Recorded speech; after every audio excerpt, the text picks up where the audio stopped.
Hey everybody, this is B from Kongs R Us, and welcome to a Friday evening. Hey, I thought it'd be fun to do my own reaction show to that one-up show that I wasn't officially a part of. I knew it was happening, but they left me out of the planning meetings. It's okay. That's Michael B's been working behind the scenes with the folks at Arcade1Up, and I'm happy for him that we do have somebody in the community that's been doing those shows. So for today, we'll do a little bit of a reaction just to talk a little bit about that show, the announcements that were made on it, just give you my quick thoughts on that particular show.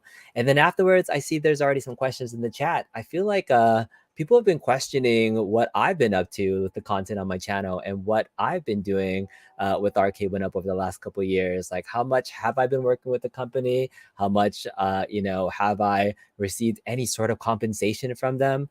So happy to share kind of my story of working with them at particular events over the last couple of years, and maybe some vision on what I'd like to see happen with the company, because I still do think that I have some ideas that I would love to see them do still. And I've 3 years into this hobby of creating content and having a home arcade. You've seen some good things, you've seen some bad things with all these companies, and some of the ways that they work with the community. And I say the community lightly because we're all part of the community, where you're a content creator, a consumer, a watcher, or whatnot.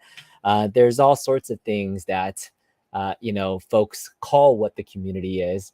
But I think there's some low-hanging fruits, if you will, that could make things a little bit easier for people to digest from the company. So thank you all so much for joining me. We'll go ahead and do just a little bit of a reaction. I'll throw up some of the chat comments in just a little bit so we can see that, but we'll let folks kind of join in. We'll start showing that one-up show, kind of recapping it, and then we'll get started. So hello, everybody in the chat. Let me know if you have any particular questions into the chat. We'll be doing a nice little AMA afterwards.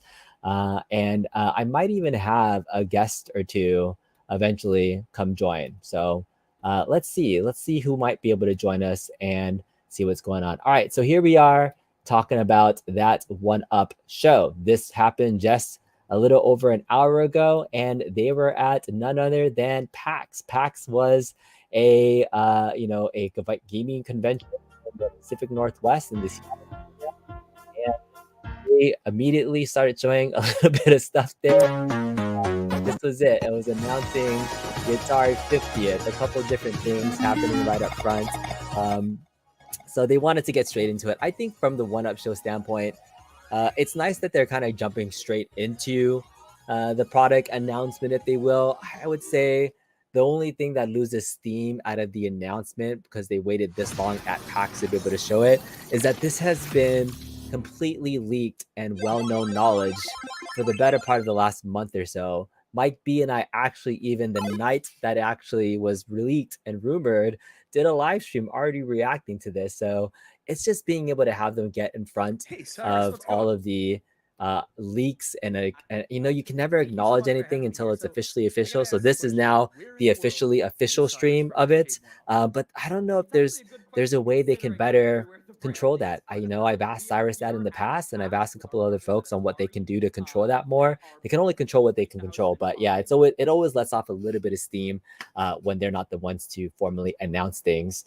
And then this is the booth tour. This is the booth tour of the Atari booth at PAX. And so PAX is a great big gaming convention, and so they're partnering with Atari to be there. So they didn't have their own Arcade1Up booth. If you looked up the list of vendors that were going to the convention, you will never usually see Arcade1Up as a vendor. This is true for all the recent collaborations they've had. Like at Evo, they were at the Capcom booth. At Comic-Con, they were at the Star Wars and Marvel booth. So when you're thinking about like Arcade going to conventions, why aren't they just going to, Portland Gaming Expo or Retro Gaming Expo or even Cleveland Gaming Classic, right? It would be great for them to go to all these shows and have some sort of presence for an activation booth that they're hosting on their own. But a lot of these activations, they're working with a partner. So this is the Atari collaboration. And looking at this booth, it looks pretty cool. I always like to see an open booth environment that allows you to come check out stuff. Capcom at Evo was a very closed off booth, so it was hard to get in there, even try out the machines unless you waited in line to get in there. And then they have the Atari 50th, so it's a really nice looking display for the two cabinets that are there testing it out. All right. So let me know in the chat what you guys think about these two Atari 50th cabinets. The first time I've seen these now kind of actually built. The gold is not as gold as I thought it would be. It is like a subdued gold, so like the trim isn't as shiny. And it's like that like classic gold feel of it. So I'm the light condors are definitely a nice touch, but there's so many 50th logos on there. I was really hoping when we first saw this from Michael B, that eventually this could be a reskin cabinet into an asteroids. I think that's what people are looking for. So it's nice that it's a new form factor shape in general. But yeah, seeing it kind of there, this is only going to be for those that truly like Atari, the ones that like that collaboration, the ones that want something unique, that are Atari fanboys. That's who that cabinet is for. I don't think it's really meant for the casual person that's in this community that's been collecting for the last couple of years. People aren't going to be upgrading, you know, their Tempest or their Centipede legacies to this cabinet, right? I think people should wait and see what else is going to be coming out from them. So that was the big announcement for there. Cyrus always given his uh, spiel on what to expect from this. So they were talking about the games list and how you can play some of the classic Atari 2600 games. I think that is a nice added bonus feature. And the price point, they said something about being exclusive to the show at $4.99, and then I don't know if it's going to be available largely after that. I think I missed that because I didn't catch too much of that or paid too close of attention to that. But that's the Atari 50th, you know, their games list there plus the 2600 games. Who knows if you're going to be playing any of those Atari other games on here. So if that's a goal of yours to have that, I know there is that Atari 50th game that you can purchase on any of the consoles and PC versions, and those are fine. But those are just another option and a way for you to be able to react or actually to play these games. So options are the spice of life. Options give you things to do. Okay, so they kept on talking. Cyrus obviously was not at the booth because the Wi-Fi within the convention center probably was bad. It's probably late. I know Friday, I don't know how long the booth is open, but it looks like he was streaming from his hotel room because of the Wi-Fi. And I would like to have seen more B-roll of the booth, maybe some more up close personal shots of, you know, some of the display things. And so I do know that Garage Gamer, Ryan from Garage Gamer, will be there tomorrow. So definitely check out Garage Gamer, the Garage Gamer on YouTube. He plans to do a live stream directly from the booth. We'll see how good the reception is, but you know, looking forward to seeing what he has to say about seeing it in person. And I'm hoping, I actually encouraged him to take some B-roll footage of the cabinet so he can be one of the first to do a full nice review of the Atari 50th cabinet too, because people will want to see that up close, see the games list, pressing all the buttons, seeing all the details of the light up screen and all that good stuff. So I hope he does a good job with that. So I'm looking forward to the Garage Gamers content on the Atari 50th there. Okay, let me just go over my last couple of reactions for the rest of the video, and then I'll check in with the chat and answer everybody's questions. I'm sorry I'm a little bit behind, but I want to get to kind of the other announcements that we saw. So they announced also the Pac-Man XL cabinet, announced again, but again, a little bit behind the times for you know, when this was actually revealed, because we saw the Costco leak again about a month ago, and even prior to this formal announcement, it was already on the shelves. It was already at Costco's. We already had people in the community buy it yesterday and take it home. Jason Lil Alien actually bought one already and was taking pictures of it. The Real Smile Bit has one and bought and opened it up and confirmed the screen as a BOE screen. So there's people that already have it before the official announcement. It's one of those things that actually does truly bug me, that they're still just so late to the game of announcing things. And I know it has to do with licensing and timing of other folks, but I do hope they can get to a point where they can be better about getting in front of announcements and having people plan this. And that's just going to be something they'll have to work towards. But overall, the XL cabinets, I actually have never owned an XL cabinet. I've only seen the NBA Jam in person. You know, the size is impressive of them. And I have the class of 81 Deluxe, and it's the same form factor and the shape. It's just larger, essentially. So yeah, I'm happy with my 3/4 size arcade. I don't think I need XL versions of stuff. So for me, I'm not an XL guy.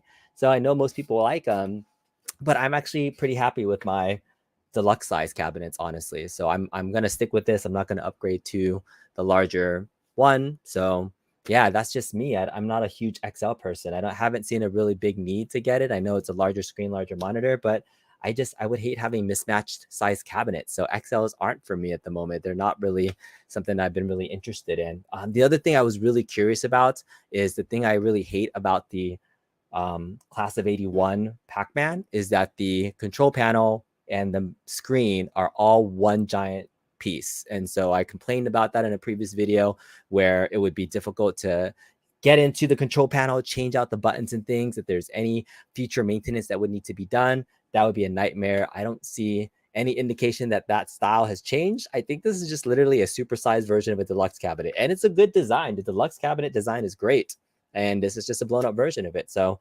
and let me just double check. It looks like they fixed and they got the coin door higher though. So yes, that is a win. Look at that. That coin door is actually finally a little bit higher right below the Arcade1Up.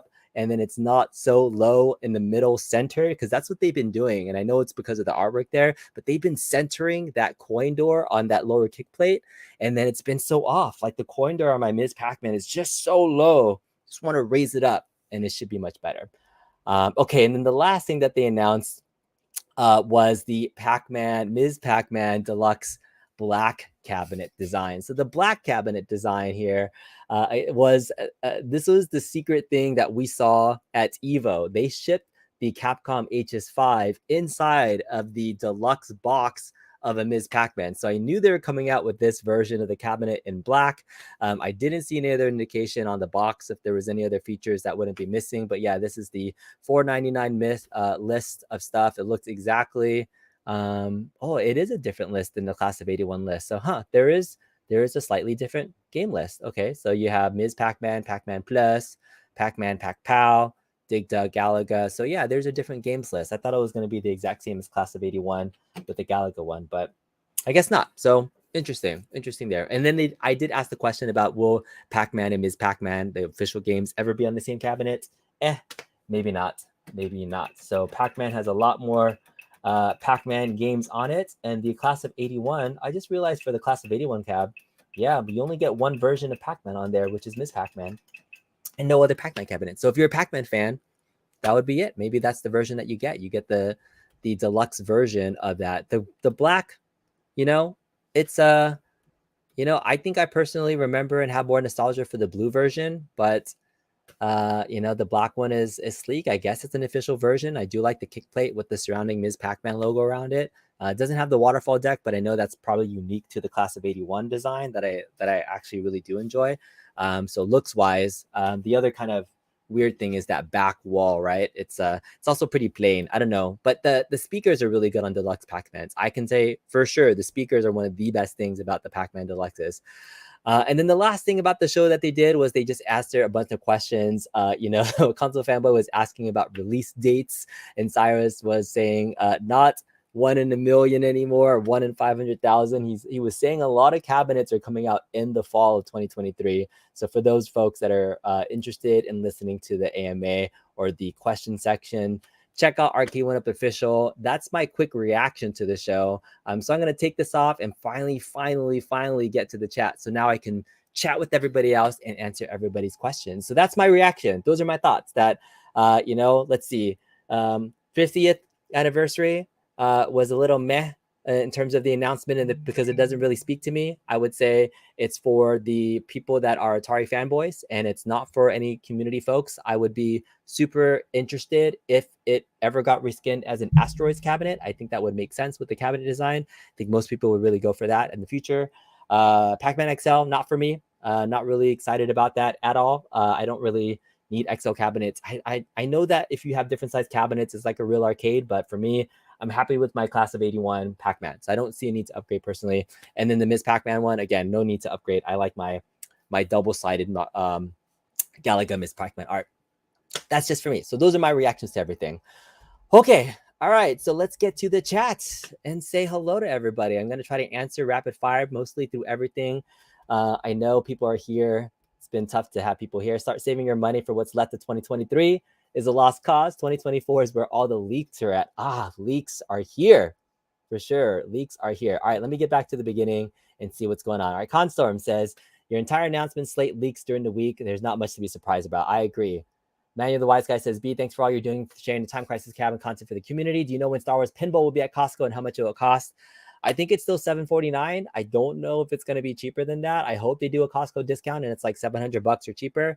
I think they said fall. I don't think they gave a timeline. Michael B, the Game Genie says, how exactly loose have you been for Arcade1Up? Oh man, I've spread my legs and they've taken it up my ass sometimes for all the work that I've done with very little appreciation. So at some point, I'll share my story about how much I feel like I've bent over to do stuff for 1UP, and I say this lightly because there are parts of me that I'm still volunteering a lot of my time, and there is a part of me that feels highly underappreciated for the work that I've done. Goose is loose. What's up, Jason? Dre God is here. Paul Mindeman says, how are you feeling about Retro Bill? Bill did leak an entire 2024 list. I don't think I've seen that completely yet. I didn't see a list from Mike B or anybody else. So I don't know. We'll be surprised. All right, Carl Lowe. Hello. What's up? BR? Jim Pacers fan is here. Howdy. Paul Mindeman says you're happy for him. Real Zam. Kevin Clausen says, let's talk about the video leaks of 2024 cabinets. I haven't watched Bill's video yet, so I really don't know exactly what to react to. So yeah, Paul Minuin says, you guys act like Reddit and Facebook don't exist. Yes. This is just the first time I'm like publicly making my own personal comments about all these things, Paul. But yes, those leaks, we've been talking about them for quite a while now. And so I thought it would be fun to just do a show because I didn't get to do a live stream yesterday. So I was like, hey, why not do a show tonight and just do an AMA and see what's going on? Am I gonna meet Cyrus in the kissing booth? Cyrus, he's kind of an aloof guy when he's at shows. If he's not there to, be there talking, he's kind of he's all over the place. When I saw him at Evo and other places, like I never knew if he was at the booth. He's not a person that kind of will sit around there all the time to answer questions, but he's there to help make sure that nothing happens to the cabinets. So that's kind of his role when he's there, is to kind of answer questions when there are, meet with other people if they have a certain time, but he's not sitting at the booth 24/7 waiting to talk to people. I don't think that's his particular role there. Poor Zohar was treated like a Democrat. All right, Makar Kurt says, GRS invasion. Be excited to meet you at CGC. Excited to meet you too, Matt Astor. Appreciate that, man. Okay, Rich Odello says, what's up? No Cobbs at the booth. They did have just the Atari 50th cabinets there. All right, all the Rehash Deluxe $499. Wonder why Cyrus couldn't confirm the pricing. That was really strange. I don't know why he couldn't confirm the pricing. And so one of the things that really bugged me when I was working with Time Crisis is that they didn't confirm the price point like literally until 5 minutes before that 1UP show last week. And it was for an announcement to happen and not have a price point. I still think that's like, the notifies me's are an okay way to stay in the know if you want it, but I don't want to have to go into a notify me to learn about a price point. Like I feel like launches should have them. And I know there's a lot of things that go into setting price points. Like there's the MSRP, which is the manufacturer's suggested retail price. And then there's what the retailers ultimately charge for them. But all the other Pac-Man Deluxes, all the other Deluxe cabinet legacies have been released have been $499. So that would be very, very strange if it wasn't $499, the Deluxe one. That would be really strange. All right, B, can you talk about how Atari 50 is just a reskin Asteroid, smells like a collab cab? Yes, this is absolutely a collab cab that I believe Atari asked them to do. And they did it in the style of Asteroids, which I think makes sense if it sells well and people are interested in that style of the cabinet. Then maybe there's a version of that cabinet that does truly become an Asteroids cabinet, because I think the shape looks fantastic. I like the unique shape of it, and so I think it has potential if it looked like an Asteroids cabinet, because we've not seen an Asteroids redone since Gen 1 cabinet. So I think it would be super appropriate to do. All right, Gallagher guy says, with console games, they announce things way in advance, so if something happens, they just cancel for whatever reason. Why can't 1UP do that? I do miss the days when they had about 6 months of announcements of stuff, and then we kind of had to wait. It gave us at least some planning for our wallets, and then for things that happen, like people who bought the Pac-Man Deluxe version for $499, and then, hey, there's an XL version for $100 more. I know there's some people that might feel a little bit jaded with that, but it'd be nice to know so you have options, right? So that always kind of sucks. All right, Paul Minimum says the faux chrome gold has got to go. You should have learned from the KI Pro, looks cheap and flakes. Yeah, I don't know how chromey that gold looked. A little bit like looked a little off, the color, in my opinion. So I had to see more close-up pictures of it. I'd love Garage Gamer to take some close-up just pictures, not just videos, to see how much it shines. Because chrome and gold shiny things are really hard to pull off, I think. Feels more like a 49.5 pass. All right, you guys are talking about the 50th when I was showing it on screen. Garage Gamer says, look forward to seeing it in person tomorrow. Hobby Hand says, used to work at a company. You made these kind of booths for shows. It was hard work. It is, man. Booths are hard work. Cab would have looked fantastic if you're on Arca's house circa the 1979. It would be. You might upgrade from Tempest because that crap had a crap encoder board. You know what? Also, the other thing to upgrade from Tempest is that the Tempest cabinet, while it looks cool, was not online. I like the online features for like both the Centipede Legacy as well as this one because it has online play features. All right, Eric says, what's up? He's like polishing a turd. Atari's trying to make up for that failed VCS. Hobby Hands, Adam Savage did polish a church. Steelers fans love this cabinet because it's black and gold. That's right. Black and yellow, black and yellow, black and yellow. Mike Hawk says, what if the spinners improved? Gen 1 was not acceptable.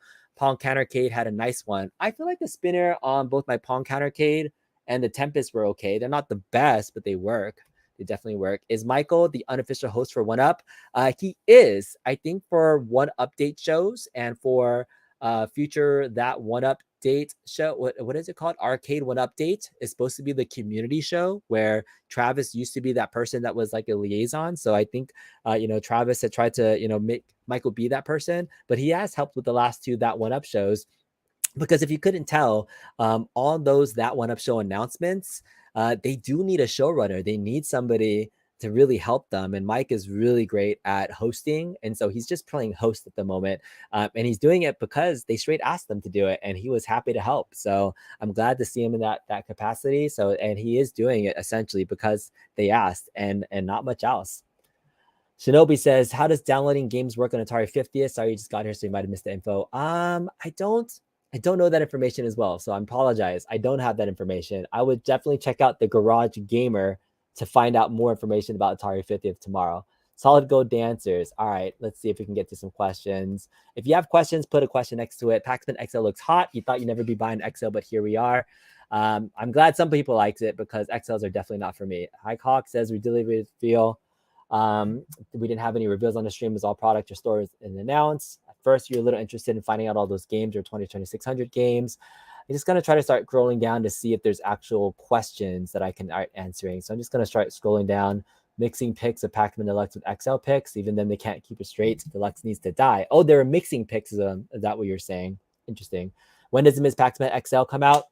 We don't know. I don't know when there's an actual another Pac-Man Deluxe coming out, but if they made it a regular Pac-Man XL, you can pretty damn bet they're going to make a Ms. Pac-Man XL at some point.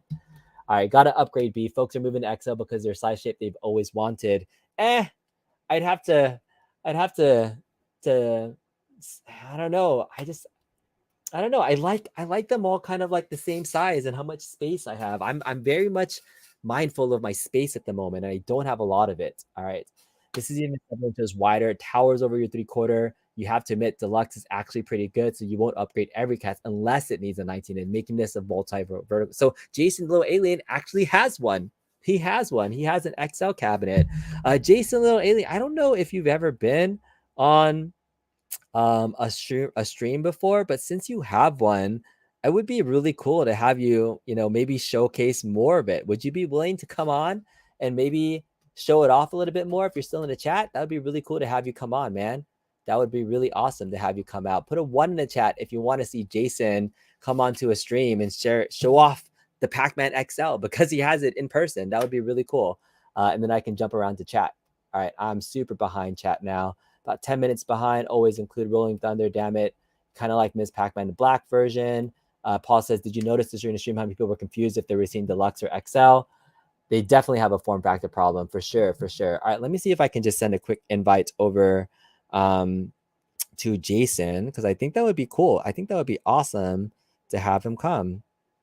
All right, so Jason, Little Alien, if you happen to be seeing this and would like to join and show off your Pac-Man XL, let me know. I just sent you a message in Discord. That would be really cool to see you. Come on, appreciate it. Okay, all right.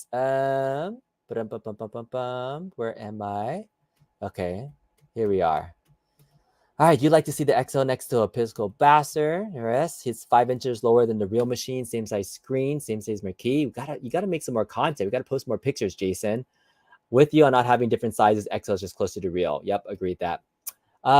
Like collecting Transformers figures, got a collection. Oh yes, keeping things in the same scale is a really big deal to me. I have 148 scale toys that I like to put all together, and the 160 scale toys all have to be there. Be kindly skip all this and talk about the League 2024 videos. I haven't seen the 2024 videos, so I really don't know what to talk about. So I can't really talk about that. Ray is here. What's up? Happy chat and peeps. Hope you have a great start to your holiday. Appreciate that. Happy Friday. Happy Friday. All right, MX says, why is everyone convinced that the box Cyrus had was a claw machine? I think a Trevor's Cove slot machine is much more likely, the next casino-cade. There's a lot of rumors for kind of a claw machine, like the grabbing virtual one where you shoot like a dart into something, you pull it back. I don't know how I feel all about those. I'm not that excited about a claw machine to add into my arcade. I know it's like an experience, but to have to fake win my own prize for something just doesn't appeal to me. I think it would be fun. It would be a novelty thing to have, but it's not something that I would restock and play. Like, I don't know how much of a home arcade thing that is. Like, I'm gonna put my daughter's stuffed toys in there and try to catch them. Like, I don't know. Like, that has very little appeal to me. So I'm not really interested in that pretty much at all. All right, Mike of all trades says someone give B a bag. You should have one. No, thanks, man. Appreciate that. All right, hello. Nooner says, think you're right. Slot machines, track and field, 720s, a couple of them. Leap Enforcers. All right. Kevin Clausen with a $2 chat. Thank you so much for that. Appreciate that. Thank you so much for the $2 sticker, man. Appreciate you. Paul Miniman says, here's the list. Spoilers, Deluxe Caps, 8 titles. Track and field, Smash TV, Lethal Enforcers, TMNT Cowabunga, AV. This is the list. This is the Michael B list. AVP, SF, Alpha, SF3, 720, Pac-Man Royale. That's the list? Okay, interesting. Okay. All right, let me know if I can. All right, I'll pull that. I'm going to star that comment. I'll come back to it. All right, I'm going to come back to that. All right, Vessel, thank you so much for the $5 super chat. So thanks for all you do. You do it for yourself and us, not one up. We appreciate you either way. You rock. Thank you, man. I think that's one of my mantras in this hobby too, making content for this community is I've always felt myself, when I was doing mods and things like in tutorials, that I've always felt like I wanted to be a community guy. What that means is like part of my content is I want to make it available that anybody can watch it and relate to it and bring some of the stuff that the company does to the viewers, right? I'll just go on my little tirade for a second because I started going to Arcade1Up events. I think my first event that I went to was the Shack Jam XL reveal. I spent $800 of my own money to go to an event so I can make coverage for it for the community. If I didn't go to that and drag Bobby Boo with me and was there hanging out, like nobody would have seen what was happening inside of that event. There was nobody that cared about the Arcade1Up activation or booth there. Like coverage of that event exists because I spent my own money to go there. And like that was fun. Like it was fun for me to be part of the event, but also bring the community into that event. And so as I started to do more stuff, like eventually I started to get to that year host the 1-Up or the Red Cross event and like actually do my own event to help with the warehouse sale. I freaking love sales. So if I could be involved with the sale to get more stuff to the community, and here's where I was so focused on that Red Cross sale. When I was first pitched to it about John, it was like, hey, we have a warehouse in the Los Angeles area, need to get rid of inventory. So I'm like, most warehouse sales, majority of them, 90% of them, it's for the stock that's there and it's for the people that are there. That's it. It's never like online for people to get deals from the warehouse sale. But I was like, how can we make this online? So we had to come up with this really crazy 8-hour stream and have a couple of SKUs that were available for them. Whatever it was crazy, but it was for the community and for people that got those deals. That was great. That was great to be a part of. That was like my next big community event. Then I did, whatchamacallit, Comic-Con. And I helped out Liv with the little event at her brewery and was able to bring some folks. I met Sheila in there for the first time. We gave away a couple countercades and things too. So that was really cool. I got to give away t-shirts and things. I was like, this was cool. Like if I wasn't there, people wouldn't see that event. It wouldn't have happened. Like people wouldn't have seen those things. And then I did Evo last year, like randomly, like I wanted to go to Evo because John was saying, hey, there would be a cool place to go to.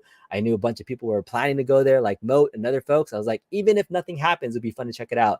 And then I eventually was like, hey, since I'm gonna be there, because it happened like a week before, there wasn't much planning, can you help with announcing MBC2? And I was like, sure, I'm already going. I have my mobile equipment. So that was bringing Evo to the community. Flash forward to a couple other things. I went to John D's office just to kind of like host a community year-end holiday party where I invited 20 people to say, go to John D's office in Union City and let's just hang out and have fun. And that was fun. That was like a little behind the scenes thing. And then flash forward to this year, I went to CES on my own dime. I went to Comic-Con on my own dime again. I went to Evo on my own dime again. And then what's the last thing? I finally, my official payment, right? That I've gotten. And actually, I probably should disclose other things. So during the Red Cross sale, because there was a couple things left over, I got a Pong countercade. Maybe I should have announced that previously, but I did take a Pong countercade because that was one of the things that was left over. And I got what else did I get from that? And somebody bought a projectorcade and left it, like half of it. And so I eventually got the half of a projectorcade and I eventually got the other half of it. So I got a Pong countercade and a Pac-Man projectorcade from that sale. So, and then a photo booth. I was able to get a photo booth for that, for my efforts for helping out with that. Those were my things I got from the Red Cross sale. So that's what I got for that. A lot of the other things that I got compensated were mostly like experiences, things that I did. Just being at those things were really cool experiences. So I never ever wanted like stuff for it, but I should mention, like, I got a couple of free dinners when I was at Evo and at Comic-Con and other places. So that was cool to just, be treated out to the company a couple of different times.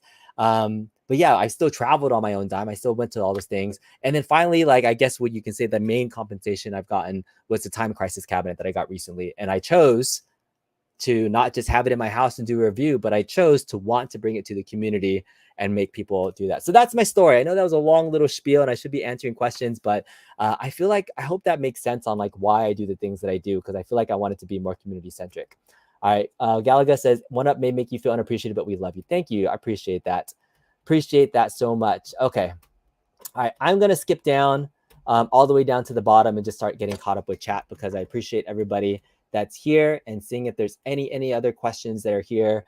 So feel free to start asking me any questions and I'll start looking at them. So I'm pretty sure that people have questions, and if we can go through them, we'll believe them. All right. Can I buy the Atari 50th online stores besides Atari? I have no idea. That's actually a question I don't know. I hope so. I hope it'll be available, but I think they were saying it's an exclusive for now that you can only get it through there. And then eventually it might go up to other retailers. You can't believe they wouldn't bring Defender Deluxe XL to Party Cake and Chosen lineups. I think a Defender like full size, a 3/4 scale cap would be a really good seller for sure. You'd buy a claw machine before Wheel of Fortune. That's really good. I believe that. Pac-Man Royale. All right. Not to be negative, that sounds more like a wish list. That said, looks incredible. Everybody's talking about the list. All right. Should be talking about the list. Kongzerus, what is an average XL height and width going to be? Any idea? Pac-Man seems short. I don't know. I don't have an XL cabinet, so I can't really tell you, but I think Jason Little Alien was saying if this is the Pac-Man Deluxe, he said it was 5 inches taller and a couple inches wider. So I'm 5'10", so expected to be here and a little bit instead of here, like here. That helps. So it might just help you a little bit with your size. All right, Nerd Law says, what's out? Good night, good night, good night. Doogie says you'd rather have one of those coin pushers than a claw machine. Okay.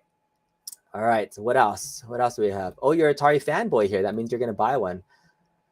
All right, let's see what else we have. Jason, come join the show, man. It'd be awesome. Let's show off your stuff. Show off your stuff. Super Fat Hobbit says, Smash TV and TNF makes sense. It's off-road with steering wheels will cost so much. Disney license could be done. Fat chance. People are all talking about the list.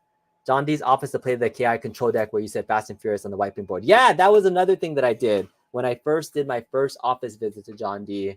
And I got to do a little behind the scenes look. And that's where I did see Fast and Furious on his whiteboard for the first time. That is true. I knew about Fast and Furious in November of 2021 is when I went to go visit him. That was a while, man. Yeah. You're not helping Rexer with his bullshit conspiracy theories. I have nothing to hide. I'll be happy to share anything, man. So I have nothing to hide. All right, you missed the 2024 XL post list. I have it. I think it's this list, right? All right. Is there more that you have? Mindeman has all the releases. He says, so XL's in 2024 is MBC2 re-release, Star Wars re-release, Neo Geo, Big Red, and Off-Road. Those are some really big titles, man. So MBC2 re-release. I always felt like they were going to do a Marvel vs. Capcom 2 cabinet re-release. I think that absolutely makes sense because that was a really big title, tough one to get. So it makes sense that they would do another form factor. Star Wars release. I remember, wasn't there somebody that was like, oh my God, there was a Star Wars cabinet in the back of the Miami office that looks like an XL or full size one. Maybe it was Justin that did a stream on it. So that sounds really cool. If they did like the Star Wars XL with the molded background, that would be really cool. Neo Geo Big Red. I feel like that one would be hard because I know that's the SNK licenses, and getting a Big Red, that would be interesting if they can pull off. I think it would be cool to see a better version of the MBSX, right? But that would be interesting to see what games list is on there. And then Off-Road would be freaking fantastic. Holy crap, I love Off-Road. I remember just playing Off-Road the other day, a real version of it. And then I know there's 2 people in the community that have built their own custom 3/4 scale versions. There's Maker Mania that has an amazing off-road cabinet. And I think G.I. Joel has made one too, which is really cool. I want them to do an off-road off to see who has the best XL cabinet. But that's a decent list, man. I like that. Where's Jago? Says Atari 50. It's exclusive to the website now for at least. That's awesome. Cheap Walmart requires a token to work, so the kids have to earn and win them to be able to play the machine. Are you talking about claw machines or coin pushers? Sounds about right. Rumored caps for 2024 are true. Then you're going to be spending a lot of money. That's a good list, man. That's a good list. Pac-Man XL is 64.9 inches tall. So it's not short. It sounds very tall. 5 inches shorter than a real machine. Oh, I'm sorry. Sorry about that. I didn't know. Do they consider NBA Jam Shack to be XL? Yes. The NBA Shack Jam was an XL cabinet. Doogie says, I like track and field 720. You wouldn't trust the buttons on the first. You wouldn't trust the joystick on either.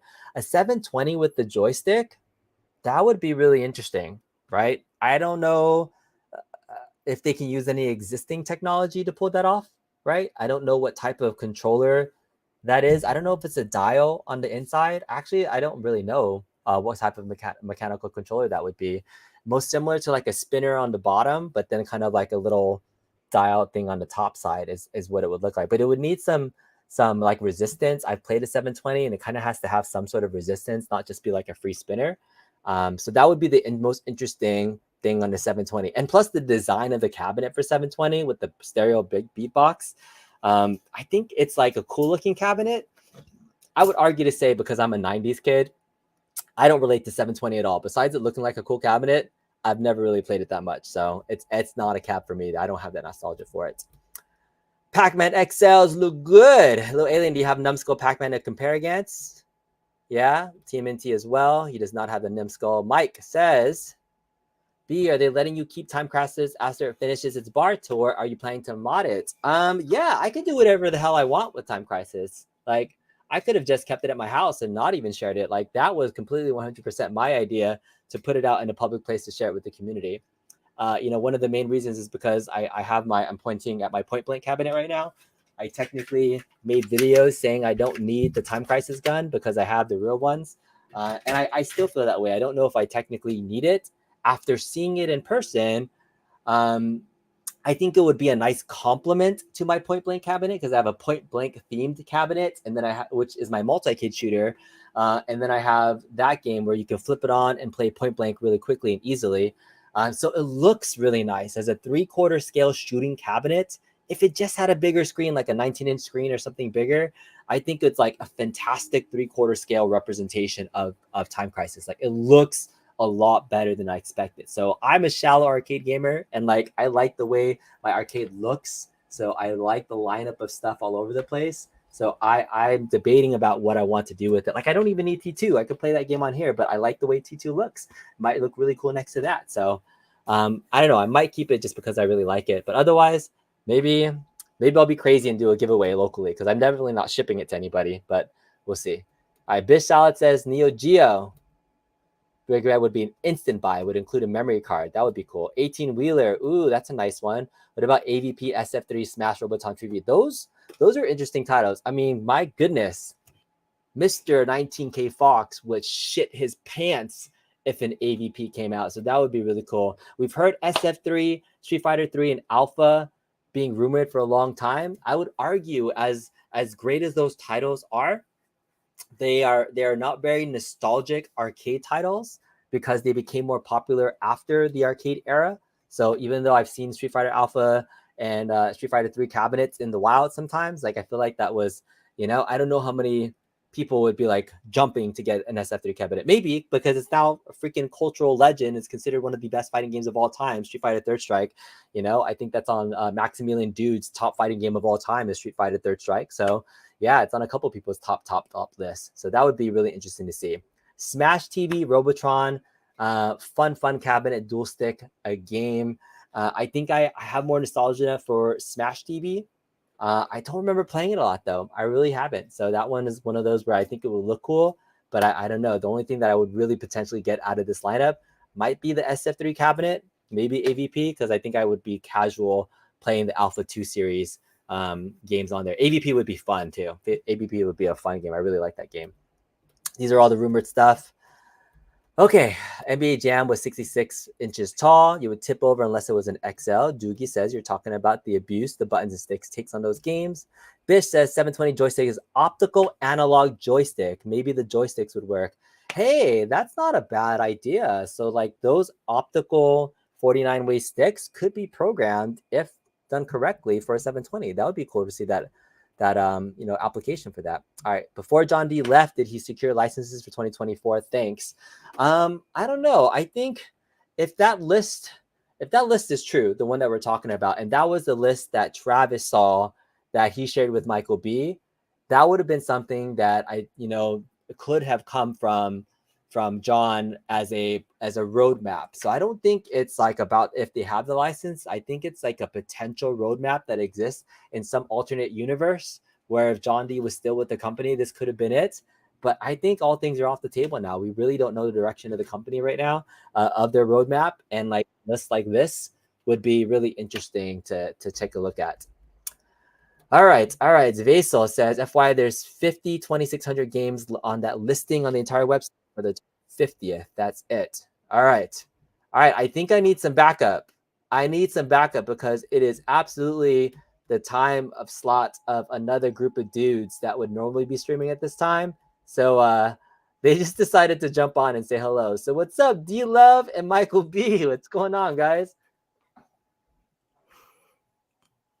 Hello. So weird for Carl to have some kind of audio issue. I'm not used to that. So weird, man. Carl's an IT professional too, by the way, guys. So good. He's so good. I love you, Carl. I can't wait to get Arby's with you. The dudes are back in time. Yes, welcome to. I was making fun. 19K Fox was funny. I was like, hey, since they're not streaming, can we do a show and call it the Mediocre Game Room Dudes? Because we're not super. So yeah, this is the B channel, literally a version of the Super Game Room Dudes. So. This is the Super B Room Dudes. I like that. All right, so, Carl, can we hear you? Can you get your audio working? Not yet. All right. Yeah, take your time, man. You so pretty. We don't need audio. Just smile. Everybody loves you. All right, so let me get to this quick 499 super chat from Dragot that says, mod the TC gun with the weight similar to the OG guns. I don't know how much modding could be done to make it feel like the originals, but what I do plan to do, because I did get an extra set of guns to be able to replace the ones in public in case they break, I will eventually have 2 extra guns, and I plan to ship them to Raymond from RPEG Electronics and have him make them into like Gun for IR guns and see how well they do. So we'll see. Maybe I'll like donate the guts of Ascendant and we'll put it in there and see how it works out. What up, YouTube? What's going on, gentlemen? Those sweet docile tones. I love it. Yeah. What's going on, fellas? What's going on? So both of you guys were supposed to be off this weekend because it's a holiday, but yeah, I had dinner with the wife and drinks and all this, and we got done. Got home. I saw your link. I'm like, well, I guess we can do something. I don't know. Did you coordinate? Because you guys literally came in like right at the same time. You were just like, no. Yeah, that happened like simultaneous. Like, oh, they must have been saying something. Mike, all right, so you just finished that 1UP show. I did my reaction to that at the beginning of this, and now we've pivoted to talking about this 2024 list. Are you able to wink, nod, touch your nose in any particular way to confirm or deny any of these things? So I will tell you that don't believe everything you see. Mm-hmm. Not everything is accurate. That's the All best right. I can I tell you. I think Paul was summing it up. He was saying something like this was kind of the list of spoilers and things. So that's now been like somewhat documented. But you're saying don't believe everything? Is that the Yeah, I wouldn't take everything on that list to be 100% accurate. I will tell you that Arcade1Up does this from time to time where I've never seen it in this capacity where like it was a list. And I will tell you, even the list I got had some stuff on it that's not coming out. What they do is they try to track. It originally started with retailers. So they would put out different games lists to retailers and then try to identify where the leaks were coming from because there'd just be some stuff there that was never coming out. But that would give them key insight into, where to find the leaks from before. And from what I understand, this is kind of the same thing. So I will tell you that some of that stuff might happen, but not everything. So Science Spirits was saying like people are going to be disappointed if nothing on that list happens. So but you just said it. So some things. There's some cool shit on that list, and there's some cool shit on that list. Some of that's happening. Yeah. Yeah, that sounds pretty cool. Okay, all right. So that's neither a confirmation nor a not confirmation. But I'm getting used to this corporate speak now. How am I doing? Corporate speak. Yeah. Man, the spin on some of Cyrus's questions that he answered was so. You can tell he's thinking, man, the time. So some of them is like more natural. Sometimes it's a little bit more spinny than I'd like to see, honestly. Yeah. Yeah. Carl, what do you think? Did you see the announcement show earlier? I've not seen anything. You have nothing. You have no idea what's happening right now. No idea what the hell you guys talking about, as usual. As usual. But I'm here to find out what's going on. What was the announcement? Have you heard? Everyone in the audience haven't heard either, so let us all know simultaneously. Yeah, let's bring back the new 144 people that are watching right now because people just joined. So we did react to the That One Up show where the big announcement that Mike helped reveal with Cyrus was the Atari 50th cabinet. Have you seen anything that looks like the Atari 50th yet? You've seen that? I have seen that. Is that a cabinet for you or no? It's a very hideous cabinet from what I see. I was a big fan of Atari. Obviously, it's at the beginning, you didn't have a whole lot of choices, right? So it's hard to say that you loved something or looking back at it that I would go and play some of those things. But at the time, you didn't have any other options. And I enjoyed most of those games that Atari had out, though I don't, I have Raspberry Pis on two of my machines, vertical and horizontal. And those all those images have all of those cabinets on it, and I delete all of those things and put strictly arcade, except I have Tekken 3 on my on my landscape cabinet. That's not an arcade cabinet, but I just have zero desire to play a lot of those old Atari games when there's just so many better options to play. It's like going back and playing on television. At the time, and television was revolutionary with the multi-directional controls. But for me to go back and go play some stick figure basketball when I can play NBA jams, it just won't happen. So one of the things that I was pretty clear about this, and I said we need to address immediately when we go into it, is they need to tell people what this cab is, because a lot of people in the community don't know Arcade1Up as doing stuff like this. Whenever Arcade1Up does this stuff, it's always some kind of, Atari X Arcade1Up, or what is it called? It's some kind of collaboration cab. That's what this really is. Yep. But the way they were selling it, it wasn't really presented like this. So this is something they worked on with Atari. They were very proud to do. And I think they know that most of us in the community that are more like the hardcore fans, we want arcade recreations. This is probably not a product for us. They're hoping that some people might really, really dig Atari and be into it. But this is one of those crossover products where it's a collaboration. Atari wanted them to do it, and hopefully to bring in some new fans. It's the Atari Kith cabinet. Yeah, exactly. Atari Kith. and let me say, I have the Tempest cabinet back there. So yes, right there. And so I do appreciate some of those games, but not all of the Atari games. that are available. If, And as Pal was saying, if this was skinned like an asteroids cabinet, because that's the shape, would you be more interested in this? yeah, now Yes. Asteroids, that's one of my favorite. Deluxe is a nice one as well. I like Michael B. I don't have in my collection the Centipede.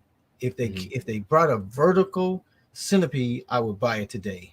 Yeah. I have Centipede playing on my modified Galaga, which I put my own trackball up where the speaker grill was. So it's a little tight. It works fine for those games there. I can't play any games that I have to, shoot towards the screen, but going left and right like Centipede would be, it works perfectly fine. I have Centipede on the Atari Legacy cabinet, but it's a landscape screen, so I don't play it. So Centipede is a beautiful cabinet. To put it vertical, I don't care about any of the other landscape games. If they can just put all vertical games on it, that would be a cabinet that I would go out and buy today. Even though my wife said I can't buy any more cabinets, I would say this thing's been here. You just obviously haven't been looking in the right spot. But that Atari Legacy, that's the same old, landscape cabinet that it just I still have that Tempest too, and mine does still work, Paul. I just have only played it a handful of times. It's the reason why it still works. So like if they did another Centipede, I'm with Detroit Love. I don't want to see another Centipede with a horizontal screen. I want to see it with a vertical screen. I think that they want to please the community by adding as many games as possible, and I've done a bunch of streams on this. Sometimes too much is too much, because really like if they just did another Centipede and it had a proper vertical screen, had that beautiful art, and they just released it with the 4 original games, I'm sure some people would say not enough value, but like I'd be ecstatic for a cabinet that's more accurately shaped with the proper screen. I miss my Centipede Wave 1 Arcade1Up so much. I played the shit out of that thing, and very stupidly I was like, well, I'm just going to get the Tempest, so I don't need both of them. I needed both of them because I really missed that with the big screen. Yeah, absolutely. So I think some people were saying, what do you think about this comment about how the Atari 50 still looks better than the At Games Legends Mini? So does this look better than other products? Does it have nostalgia factor for you? Or is that still just a matter of opinion? So like I will say this about the At Games art. I think At Games makes awesome product, but I don't think they put enough attention into the art on the cabinet or into the shape. Hopefully in the near future, that's going to change a little bit. I don't think they understand the importance with the audience, the home arcade audience, that shape and looks really plays into a cabinet. So you get your ALU Mini, and it's got so many cool features. You can twist the screen, you can do horizontal, vertical, and it's a compact version of the At Games Legends Ultimate. But again, it has the same art. It doesn't have that nostalgic feel. It's more of a tinkerer's cabinet, and they have the art that the licenses approve. What? Did you get a review copy? Did you sell that one? The Mini? Was that the one that went around? I got 2. So what happened was they sent me a early release of the At Games Legends Ultimate Mini. Yeah. But it wasn't to keep. I got it for 2 weeks, and then I had to do a review, and then I had to ship it off. To somebody else. So I had it. And then anyways, my review was like, it was what it was. I told people, I said, I don't understand the purpose of this cabinet if you already have an ALU, because even with the screen in the vertical position, if you go with the correct aspect ratio, it's only, I think, 15 inches. And I said, really, with your ALU, with the horizontal screen, the vertical image in the correct aspect ratio is still only 15 inches. So unless you want to play this thing, stretched out to fit the screen, it doesn't add the value that you thought it was going to add. And plus you lose the other controllers and stuff like that, the other control functions. So that was my review. Anyways, I didn't expect to get another one. But little later on, At Games reached out to me and they said, hey, we got a presence on Amazon now. We'd love for you to make some product videos on products that we're selling on Amazon. And I was like, sure. I said, there's a couple I don't have, and they said great, and they sent me another Legends Ultimate Mini, even though I had already had footage and I'd done a review on it. They sent me another one, and I had that for a while, and I was like very excited to have it back. But I mean, Spaceman, there was a point where I had like 40 arcades here. So I ended up getting rid of that one as well. Got it. So you're saying that if people send you things, you're willing to do things for them. Is that right? People can buy your sponsorship. Is that right? I can be bought for the right price. You can be bought for the right price. D-Love, have you ever had any other fun sponsorship things in your YouTube career? No. Buggles? I've not sought those type of things because I'm just in and out. I have strictly been acquiring the cabinets that I truly enjoy. Now, I wasn't a big fan of the ALU.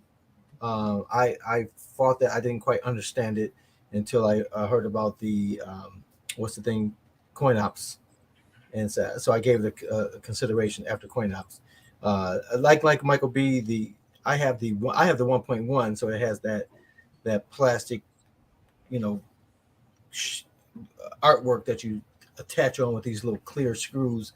A little weird, but you got to think that At Games is selling a multi-cade, and if you go and you search the web for any multi-cade machine, they have to pick something that's generic enough because they're going to have every game. So how do you pick one game to justify? And it's licensing issue, so they can't put certain things on a multi-cade due to licensing. That would probably appeal to more people. So that's the issue you have with a multi-cade. The Tetris cab was kind of cool, right? Ish. No. And it's just You didn't like the Tetris cab? I love the Tempest. Tetris. Tetris. I wasn't a fan. I mean, again, Tetris is one of the games when I was in the late 80s. One of the top selling games of all time. And the Tempest was on PC. You played it because you didn't have a whole lot of games on the PC. Once you had something available, and that's something you can play on your phone. You can play on so many different things. To have that dedicated cabinet with Tempest on it, that definitely wouldn't have never been in my arcade. I appreciate them trying with the Tempest cab. That's a PC Tetris cab. To me, that's a PC game. Yeah, it's not arcade game. I look at Tetris as a console game, and I know Nostalgia gets so mad. Nostalgia's like, it's the greatest thing ever. So he was probably involved in the decision-making process on that. Yeah. So, I think they tried, but it's fine for people that like just cool art with names on it, but it didn't have the arcade accuracy that some people were looking for. Even with multi-cades, some people like generic artwork and stuff like that, but either you go with something that's very closely themed, or you just do something that's really cool and colorful. And I think At Games, their focus has never really been on the art. I think it's more on the function of the machine and stuff like that. I think they do pay attention, but it's hard. How do you jam that much art, make your licensors happy with what you put on the side? Get a better graphic designer that can actually blend them in than the way that they do it. Slice it in half. Put a picture, slice it in half. I think there's a way to do it. That was actually a community member who did that, and that was a million times better than the original design. Was it? Yeah. It definitely is better. Okay. I would rather them put more attention into the UI, graphical interface. Oh yeah, I wish that was happening too. And even outside, because the thing's just hideous. Oh, quick $2 super chat from Kevin Clausen. Thank you so much. Says cool. We're getting super game room dudes. No, this is the super mediocre B room dudes. I actually was talking to JJ earlier. I got to send him a message and tell him we're on your channel now. All right. Another $2 super chat saying, B, can you tell us where these funds are going? So if you're talking about these super chat funds as well as any YouTube revenue, it goes back into the hobby. It does. I mean, anytime you have a hobby that could actually help pay for the hobby, and there's some ways that you can fund parts of the hobby. The two most expensive purchases that I've made recently where Mike can relate. Definitely part of it will be pinball money. Because Godzilla was 100% paid for. I had already paid for that a year ago and was like, all right, that one's good. Foo Fighters, I might have had to put that on a little bit of credit. So I'm still paying off my Foo Fighters cabinets. But man, so yeah, that's where some of this is going to, as well as like the other projects that I have. And I plan on doing other giveaways and other things as well. So it gets put back into the channel. But pinball money is definitely a little bit accurate. Okay.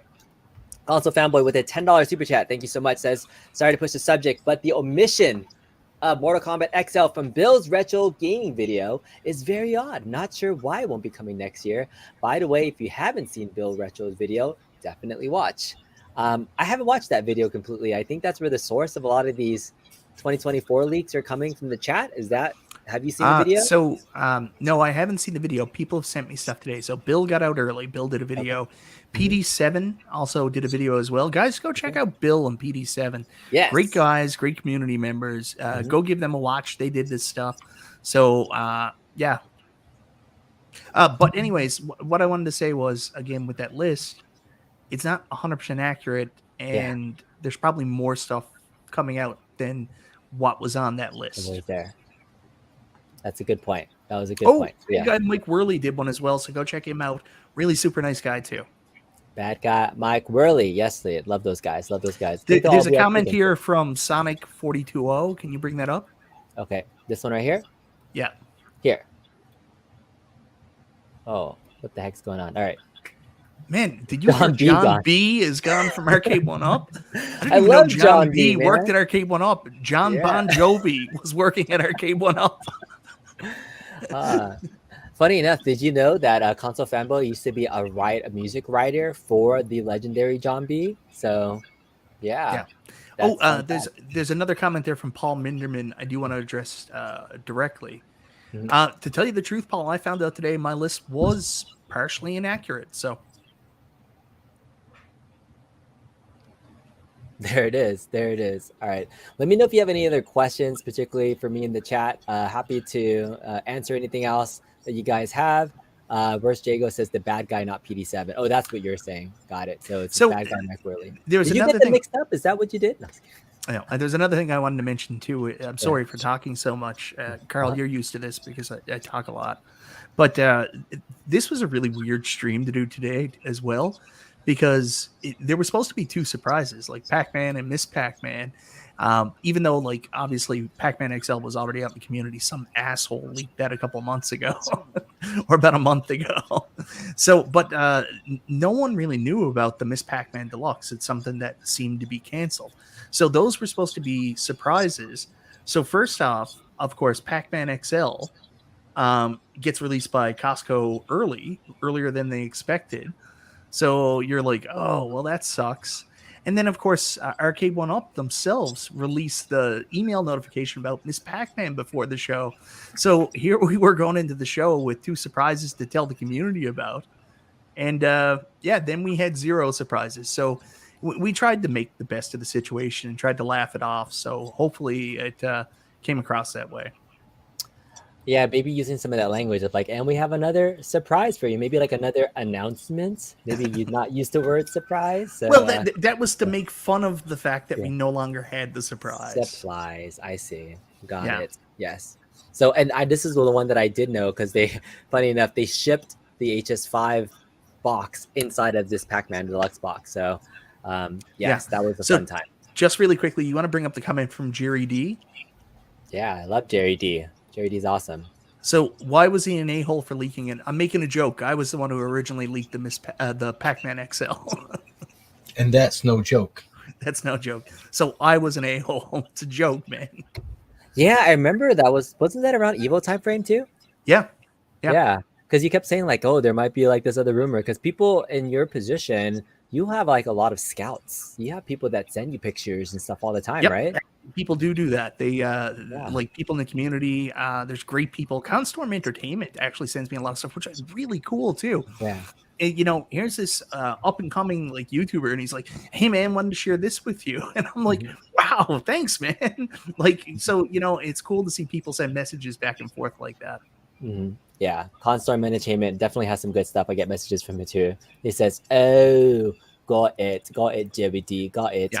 All right, it's always Mike B's fault, yes, because he loves speculation videos. So does that mean you're not going to do any speculations? Because maybe your list is wrong now. So now you can go back to I'm in such an awkward place. So I can do speculation videos ish. I can do videos like they should do this, but there's always the perception. Like I got attacked a little while ago because I made a video talking about my Games Legends Ultimate. With the what do you call it, the bit LCD, and I said, oh, it's so cool to have like Robotron and stuff there. And then people were like, oh, but I thought you said you wanted an Arcade1Up Robotron. Well, did you have the ALU with that? Why, you don't need it anymore? And I was like, what? And I was like, no, I want the Arcade1Up going again. But Arcade1Up is making a Robotron. And I was like, I don't know that. What is wrong with you? People accusing me of making like fake speculation videos. I'm like, have you never watched my show? I don't do that. So who's releasing the Miss Pac-Man? Is that direct from Arcade1Up, or is it? We don't know yet. That wasn't finalized by the time we went live. No price, no retailer at this time. Yeah, I would love to have the Miss Pac-Man. I've held out on a Pac-Man cabinet, and Miss Pac-Man definitely is my favorite. I have Super Pac-Man on here, and Super Pac-Man I really enjoyed that towards the end, obviously because it was new and different, right?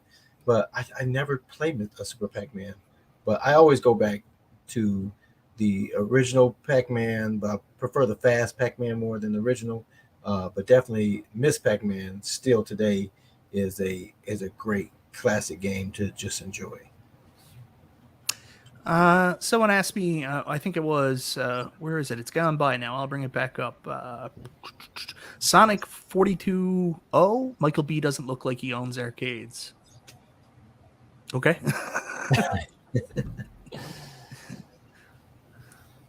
You look like a guy that can also eat a lot of burgers. Are there any burgers that I'm getting kind of hungry? So what's good? Are we gonna go visit any White Castles, or do you have something on your list for when we go to Cleveland? I didn't originally. Like I asked Tom from the Cleveland Gaming Classic. I said, "Where's the good burger places?" He's like, "I just like Five Guys," and I was like, "I like Five Guys too, but like it's everywhere." Yeah. But I think it was Chaotic BPR wrote me, and he's like, "Man, I'm going to treat you to Wahlburgers when we're there." And I was like, "I've never been to Wahlburgers. That's great." I've never heard of Wahlburgers. Oh, it was on the show. It's the Wahlbergs. They're burger joint. Okay. Yeah. All right. Well, there you go. All right. Michael B's asking. They're asking about new titles for this year. Are we good for the year? Yeah. I don't think there's anything else coming, guys. Like I think this is pretty much it for the year. Now would be the time because they got to get the way retail works is they got to get them into the ports at least before when is it like October 10th in order for them to be available for Christmas time. So I think that's it now, guys. Unless there's something that's hidden and I don't know about. This is what you're getting. That it is it. D-Love, so speaking of game rooms and things, right? So many people have been selling things, moving things. Have you sold parts of your collection? Have you been moving stuff, or like have you made big changes to your arcade? I've always been curious. I have not sold a single thing. Obviously, I've modified. I have my toy shock. I tore that thing apart and put the pinball in there. I enjoy it. I have right next to me. I have the At Games pinball, which still has Bobby Boo's back glass on it. I still don't have the what's that board that you put on the back? The Vibs. You don't have a Vibs? Yeah. I just got so frustrated with that and have not installed it. So I've been happy with my toy shock and playing pinball on that smaller screen. It fires up, it works. I enjoy it. So I've had zero motivation to do anything with the. It takes a while to like really get that set up, and in fact, like I'm not regretting, but like I'm not looking forward to selling it because I still haven't sold it yet. But like resetting it up took me so long that I never want to touch V-Pin again. So it's like one of those things where like part of my joy was building it, but I don't actually enjoy. Play it as much as the labor of love it takes to get it running. Yeah, it's got tons of games on the VPX, and I have played quite a few of them and really enjoy it. Now you both have the real pinball machines. If I had a real pinball, I think the Spider-Man from Stern would be. Oh, nice! That's a good one. It's tough to get, and you don't see it much anymore. But that's one of my favorites. I don't know if you guys ever played Spider-Man. I've heard rumors that play it yet. They might get re-released. It's a very, very fun game. Stern makes some excellent games, and Spider-Man is definitely one of them. Yeah, the Spider-Man game is a really good one. And so, since those are older titles, the rumor for Stern is that some of their best classic games that they might be re-releasing them at some point and maybe modernize them. So, with Mike being a pinball channel now, we make news all the time. I was a little sad about that because there's Charlie Chuck actually shared some news with me. Yeah, there a couple days ago that the rumor going around right now is there might be a re-release of Stranger Things, but it's not the same game. It's going to be based on more modern seasons and stuff. And I'm like, don't like that. But if it's the same thing, like that's one of those games too. Like, have you played it though? You've played it? Like, why do I you love like Stranger that game so Things. much? I played the shit out of it. Yeah. You played it a lot? When I was in Ottawa with Nostalgia, Charlie Chuck, Tool, and Steve Victoria, like we went to this place called House of Targ. And like, honestly, it was just back and forth between Stranger Things and then playing Addams Family. And Nostalgia just kept playing like the Dark Knight pinball. And he was like, oh, it's so good. It's a terrible game. Terrible game. Someone asked me this. Speaking of pinball, Michael B., what do you think of the real Freddy's Nightmare on Elm Street? I tagged you in on Facebook Marketplace. 81 black belt. Thank you very much. I actually got a message from Pitbull last night as well, and Pitbull was like, "Dude, I'm going up there to see it and seeing how much it'll cost to get it shipped to you. I will go without Stranger Things if I can get my hands on a Gottlieb Freddy Nightmare on Elm Street pinball. Detroit Love knows. You sent me the V-pin table for it. Yeah, it's a pretty cool table. Yeah. My wife loves horror movies. I can't stand horror movies, but I watch a lot of them because she likes it. But it's a pretty cool table for sure. Yeah. And so I had to have it. I had to have it for her. ACDC is one of my favorite VPX tables as well. Oh, another rumor that they might re-release too. So the Jody guy is like, I think that was one of his first cabs that he did. So hey, Cat, by the way, this is a guy that like actually played me in Marvel vs. Capcom.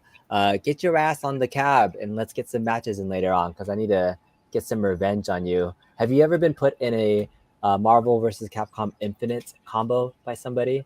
Yes. Man, you've done this one, right? Up the ass, uppercut, right? uppercut. Yeah. And I'm like, oh, this is Street great. Fighter is so dumb. Cat was playing against me and he put me in this Gambit Infinite. I was like, oh, he got me in a Gambit Infinite. It's literally like 2 buttons. And I was just like, it's embarrassing to get put into an Infinite. So get your ass on the cab. It's like, get your ass again. So, all right. Back to the stream. All right, let's get a couple more questions in and then we'll call it a night.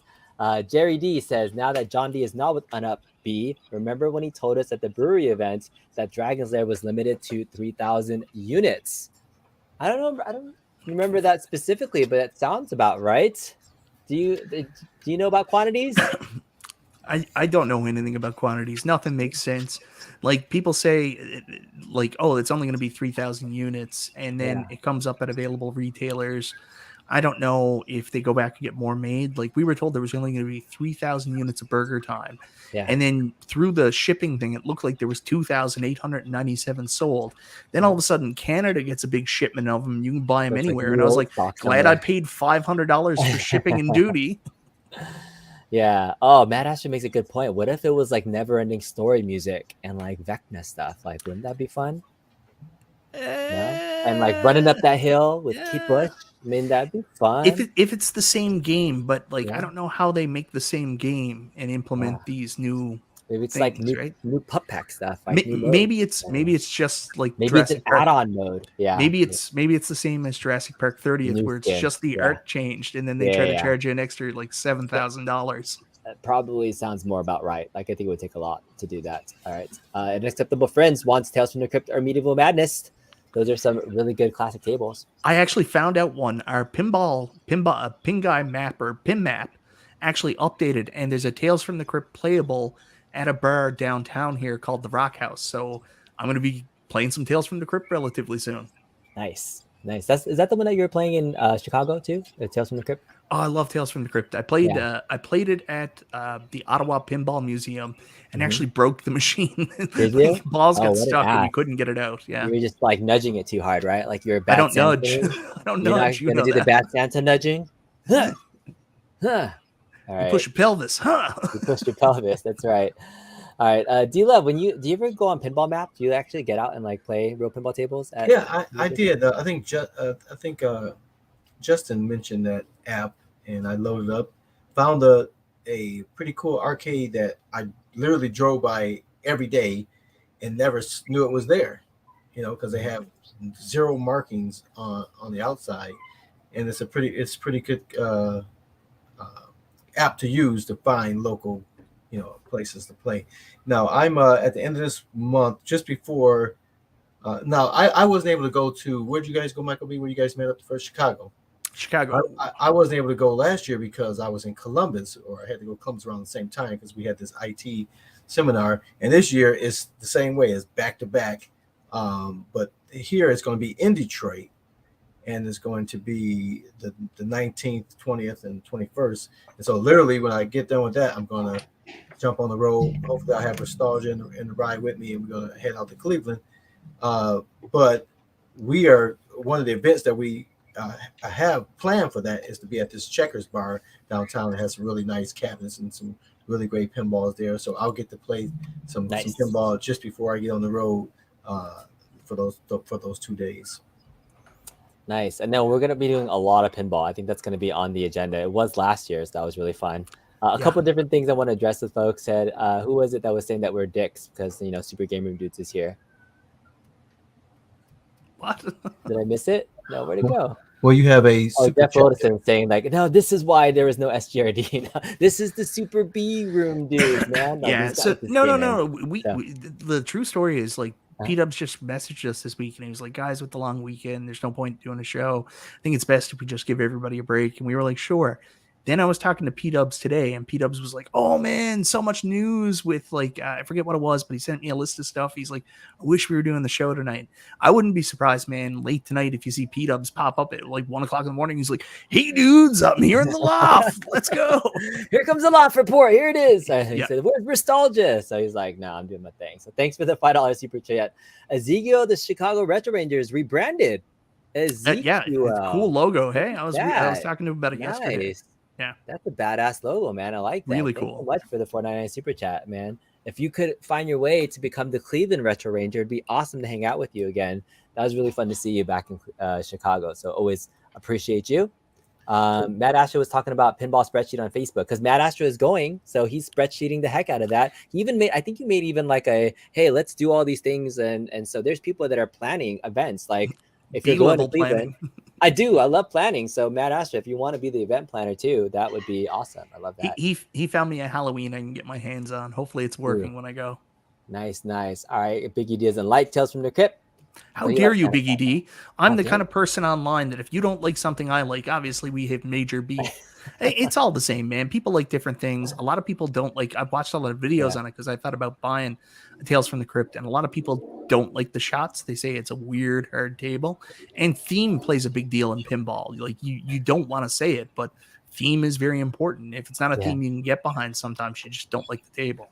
Yeah, and it could be a great looking table with great toys, but have terrible objectives and goals to set, and it can just not be fun, or the ball continues to shoot down the center and it can just ruin the table. So it's quite a few things that has to be right for someone to really enjoy the pinball table.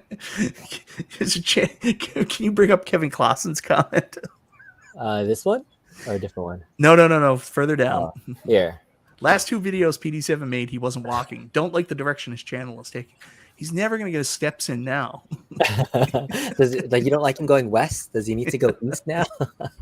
All right, so Constorm has a couple of questions about Smash TV dropping in 2024. And then also second question, if Arcade releases Blitz EXO next year, any mod plans in the future? So any thoughts on that? Are you a Smash TV Robotron? Does that excite you, Michael B? No.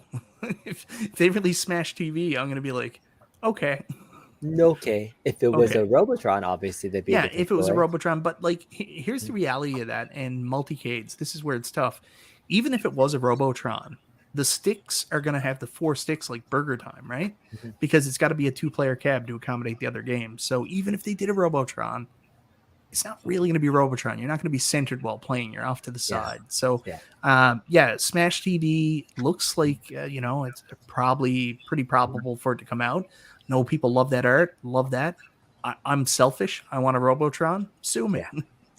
You know, one of the things about Blitz is like that was underrated was the technology of the 49-way joystick, and but it made such a small difference, and there was so many other bigger oversights but they got 4 49-way joysticks using that analog system. That's not cheap if you even look up a real 49-way joystick. So that the fact that they replicated that and it can't be used for anything else is another story. But I think that's a little underrated thing. So I've never thought Blitz was a good candidate to mod a cabinet because one, you can't reuse the joysticks. Oh my god, it's such a good cabinet to mod. To take that horrific art off the side and put the real art back on it, yes, it's the first spot you need to do. You're a shallow gamer. You like nostalgic, and you had to light up the lights on the coin doors. Coin doors, yeah. That's a must mod for it. It looks incredible with those lights. But you know, the only person that I know that has done like a real big mod was Kerry Hardy. Just like gutted the whole thing and just put his own stuff like, in this thing sucks. It just took everything out. Terrible. All right, have you guys talked about and heard about Glenn's new Atari Warriors joystick? I haven't watched it because the announcement was on the Rexer show's show. I don't really watch him, but like some people said, he was on Steps today too. Do you watch Steps Gaming? Not all the time. Okay. So, anyways, so I didn't really see much of it, but from the pictures it was sent to me, I need some follow-up information on that. I mean, to have a proper Atari Warriors joystick and be able to play the game, that's really cool. But it is like a joystick and you stand in front of the arcade cabinet. Like, how does it work? I too have not seen all the details for it, but the Atari Warriors joystick is like, you know, it's just a rotator, but it's an 8-way joystick that can rotate too. So yeah, it's a full-size joystick. It's there. So I'll be getting a version to check out. Maybe he'll bring his sticks to Cleveland and you can play with Glenn's sticks. I'm gonna be sharing a booth with him, so I'm gonna be getting my hand all over Glenn's stick. You're gonna be handy with handsy with Glenn's stick in Cleveland. Oh, that's great. I can see the Michael B. Bear Hug booth and the Glenn kissing booth right next to each other. I think you'd have a line down the street for all the home arcade folks that are going to. And if Nostalgia does show up, there'll be a reach around booth as well. Yes, the reach around booths with tons of bananas. Excellent. All right, a couple of different super chats that just came in. Jason says, "Okay, it's time to get back to the community. Head to the pull-up bar and give me 3 pull-ups, maggot." Oh man, I don't think I can do a pull-up anymore. There was a time I used to be able to do 3 pull-ups. I think so. They want you to do it. Do it. He's telling you to do 3 pull-ups. Do it, man. Oh, I can't do pull-ups. That's terrible. Do it. Jason, well, why don't you turn on your camera on your phone and go to the XL cabinet and join the freaking stream? All right, this is gonna be terrible. I can't believe you're making me do like real exercise and people can see how weak I am. All right, it's gonna be fun. You're gonna do this play calling. Here comes B Kong going to the pull-up bar now. Cool, so I can cheat on it. No, leave that there. So B is a renowned pull-up champion. His record so far is 2. Let's see if he can do 3. There's 1. There's 2. He's going to squeak it out. Here it comes. No, he almost. You can do it, B. 2.5. He couldn't do it. What a loser. I can't. It's too much. This isn't proportional to this. I'm sorry. Good effort, though, B. You're never up at this. All fantastic. With all seriousness, how can you even have the pull-up bar prominently displayed and you can't do 3? It's for stretching. It's like the biggest thing. Like if I just get on there and like I just stretch every morning and I hang more than I actually do pull-ups. Go ahead and go get Mrs. Kongs or us, and let's have. Oh, she can do 3 pull-ups. Yeah, for sure. Speaking of a guy that can do pull-ups, I mean, this guy I bet would have no problem doing 3 pull-ups. Solid 1. I know I can knock out a solid 1. You have to do a ton when you were serving. No, the Marines do pull-ups. The Army, we just drive tanks and blow stuff up. You know what? Honestly, I think with that workout from being in the military and stuff like that, like it's amazing. Like I don't know why anybody hasn't thought about taking a similar workout and doing something with it to help people get more fit. I just don't think it would ever work. I don't see it happening. I don't know. I mean, what would you call something as obscure as that? I don't know. Yeah. Work camp? Something shoe camp. Sandal camp. Sandal camp. That's it. That's what we need to do. Well, thank you so much for that embarrassing moment, Jason. I appreciate you. So there's a couple of things. Kevin Clausen donating to my pinball addiction. Thank you so much for the $3 super chat. Pinball money. Can we do pinball money flash on the screen? Because that's what Zero Redux says. He wants the pinball money song. God bless you, people. Your cover songs, man. They're just like. Did you ever? Are those all covers that don't get you demonetized? Did you look them all up? Like I don't know. I just look up cover songs and I'm like, I'm gonna use them. Come find me. That's too funny. $5 super chat from Zero Redux, man. I appreciate you. Appreciate that. I don't have a pinball money song for you, but I know who does. Check out Michael B, the Game Genie, and send him a chat. I'm sure he'll be happy to play you a pinball song. I actually don't use that anymore. I just have a very sincere apology. I'm actually modifying it too, so it's more like the PBS special. Thank you for supporting Michael B. the Game Genie. Should be a blue screen with words. Spoken. Yeah. I used to have a bunch of these like Mrs. Kongs or Us things queued up for super chats because I wanted to be like Fox and do that. So I could do one of those. I think this was one of my favorite ones that Detroit Love and Michael B witnessed from my wife, and it's this favorite moment here. Set, go. Now tell me, have you? She's like going up the wall. Have you ever seen anybody do? Come on, that woman's talented, right? For sure. And we've been friends for a long time now, haven't we? Wasn't that fun? Wasn't that That's a fun incredible. night? That was randomly on Detroit Love's channel like 2 years ago. And your mouth was just like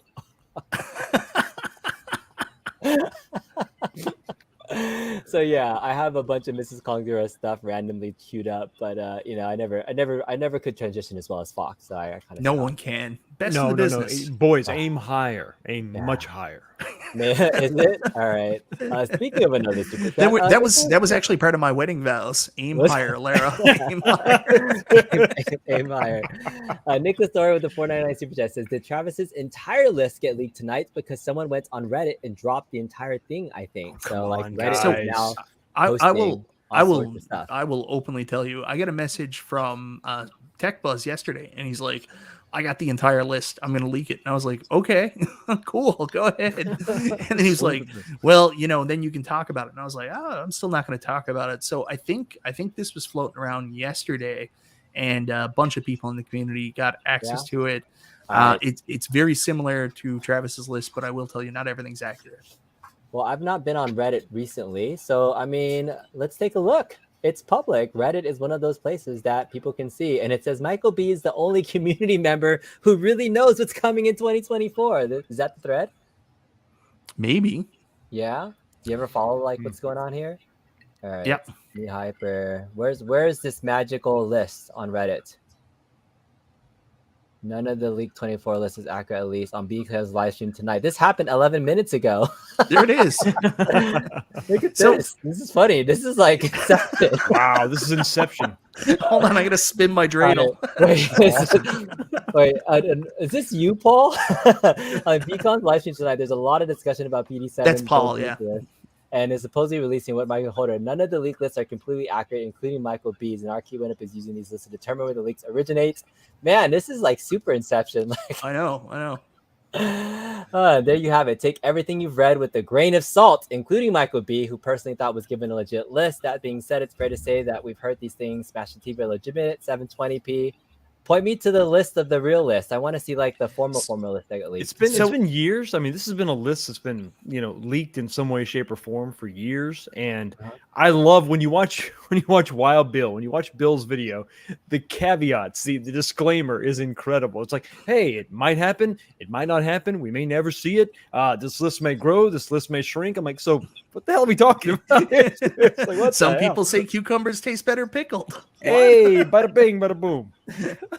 All right, I'm sorry, I'm not even looking at the chat. So, where's the leak list? Is that right? Is that on here? Like, is it weird seeing your like Inception? It's happening right now. Yeah, that's right now. It's yesterday. Guys, like there is some stuff on that list that is, from what I understand, accurate. But there's some stuff on the list that's not. I don't know what to tell you. I just want to see the list. Where is it? We talked about, on my show on Sundays, we talked about actual information about the claw machine. We talked about the games and machines that they have actually mocked up. We've seen some of those pictures. We haven't seen some of those pictures. Did you know that they actually did make a 6-player X-Men? I did know that. Yeah, they did that. They pitched it. It didn't happen. But so I guess the point is that it's a list, and some of the stuff might happen, some of it might not. I think the list is ever changing. Was Atari 50 on the list? Atari might have been on the list. Was the 50th gold? So I was under the impression from John D's. John D did this thing one time. John D was a interesting guy with Arcade1Up. So God rest Mike his of soul. all trades, he posted this random thing one day, and he was like, Mike's a soulful guy. I love Mike, and he posted. He was like, post the third picture from your phone's roll to cheer me up, to tell me what's going on. So John D posts a picture of a missile command cabinet. I was like, come on, dude. Yeah. Okay. All right. So, I mean, I haven't watched Bill's full video, but this list here that Paul's saying, his thing, this is the list. But where did the source of this come from? Did was this another list that he just reported, and this is the summary of his video? But like, where did he get that list from? Did they say where that came from? Was that It's magic. Like, here's the thing, it's a list with and whenever I get this stuff, unless there's a source, like I don't report on I don't know too much. Like if someone sends me this and say, are you going to make a video, I'm like, probably wait for like a website to post something or something a little bit more tangible. But at the same time, I'm the same idiot that's made videos on port data, so who am I to say? Yeah, right. Port? Yeah, I mean, so it'll be hard to like comment. I mean, this is a crazy list, but and I'll definitely watch Bill's video after this now, because it seems like that's the talk of the town to kind of see what it is. But I'm curious about, source. This list is bullshit, by the way. Where's the claw machine? No claw machine. It doesn't say where he didn't get the list. No claw, no buy. No claw, no buy. All right. I think that the one, if I was going to, personally, of course, AVP's there, and that's cool. But the Neo Geo Big Red, let's talk about that for just 1 second. The XL, the fact that it's, XL's great, Neo Geo Big Red, everybody, kind of wants that. But we thought that Unico sort of had that locked up. I will say that in my communication with Unico, talking about their 26-inch monitor, I said, hey, you guys need to remake the MVSX, remake it with a 26-inch monitor. That would be sick. I'd pay like $1,500. And their response to me was, those licenses are pretty expensive. I thought they already had that. So let's say, for instance, that has expired for whatever reason. Could that mean that maybe this is possible? I don't know. I've heard community scuttlebutt that another company, maybe smaller, has the Neo Geo license. Yeah, the games list would be very interesting to see on that, because that one's going to be hard to pull off well, I think, with the entire catalog. I wonder if, it's Arcade1Up, right? Or are they going to have like a King of Fighters cab, and then like a Metal Slug cab, and then a Samurai Shodown cab, and it's like Neo Geo, but it's like 5 different cabs. So just to get the oh games. God, don't do that. I don't know. I'm just saying it's Arcade1Up. So like that was always my problem with this. Like I thought MVSX was the right property. Yes. Unico was the right property at the time, because Arcade1Up, they don't put 70 games on a cab. You know what I mean? That's right. So they would put 12 on it, and it would all be. But like seeing this Neo Geo Big Red, XL. XL, it's cool, but what's on it? What is it? What is it going to do? There's no point in releasing a Neo Geo cab, a Big Red with, I don't know, like 7 games on it. I mean, how many people are going to buy multiple similar Neo Geo cabinets to get different games lists? So before we keep diving more into this, because I have to watch Bill's video now, what's the difference between this like wish list of stuff and making this feel like this is the list? Is it because you're not winking and like touching your eye, Mike, that this is somewhat credible? Like, do we have to? I don't know what's real anymore. Up is down, left is right. Dogs and cats living together, mass hysteria. So I was told my list today wasn't entirely accurate. So I don't have the full. I don't have a full idea what's coming out anymore, to be honest. So all this is like, even though we're looking at this and this has dates and things, I think the big picture is still take it with a grain of salt. Nothing is official until it's official. I think it's fun to continue speculating, and now you're going back to being able to speculate a little bit, Mike. Does that kind of, now this is out, and we see stuff like this, are we still looking for hints? Should we be looking at wink winks or nothing, or do you really feel what you've been told was now not real anymore? I'm going to be honest with you. If like I keep getting the opportunity to work with 1UP, I probably will end up knowing the list. And also, like, let's call a spade here. I'm doing stuff with Arcade1Up. So now there's always going to be a perception that I do know. So even if I do speculation, it's going to be taken the wrong way. So I'm still, even though like my list wasn't accurate and what was sent to me apparently wasn't good, I'm still in a weird position where there's always going to be that cloud over me. So I will refrain from making too many speculation videos. Well, any of us can go and get the top 50 arcade games of all time. Yep. Scratch off the ones that have already come out, add a couple of Pac-Mans in there, and we got the potential list of what Arcade1Up could release, right? Because the reality is they've gone through most of the hit titles that they could release, and so there's only a few left that's really, especially with the 80s. You take off Nintendo, which they won't ever get probably, you know what I mean? You take off those things, a Q-Bert that has a unique joystick and those type of things, and that list gets very small. We've speculated for time. Is the doom of Arcade1Up because they've gone through the majority of the lists they could possibly make. They would have to reiterate or regurgitate, cabinets and change up the scans to put different things on it to try and sell them. Again, I always hold the argument of is we're a small niche group of guys that are passionate about this.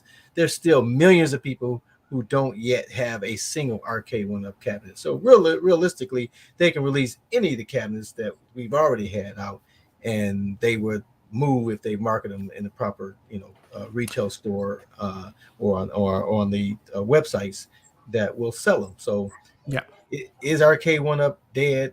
They can only hurt themselves because there's plenty of market out here for them to re-release any of these cabinets and sell the quantity that they've made. I agree that I've never really done top 10 lists because, when people make lists, especially like the wish list of things, like I think what you said, Detroit Love, it would be likened to some analytics and then part wish list, part what could be done.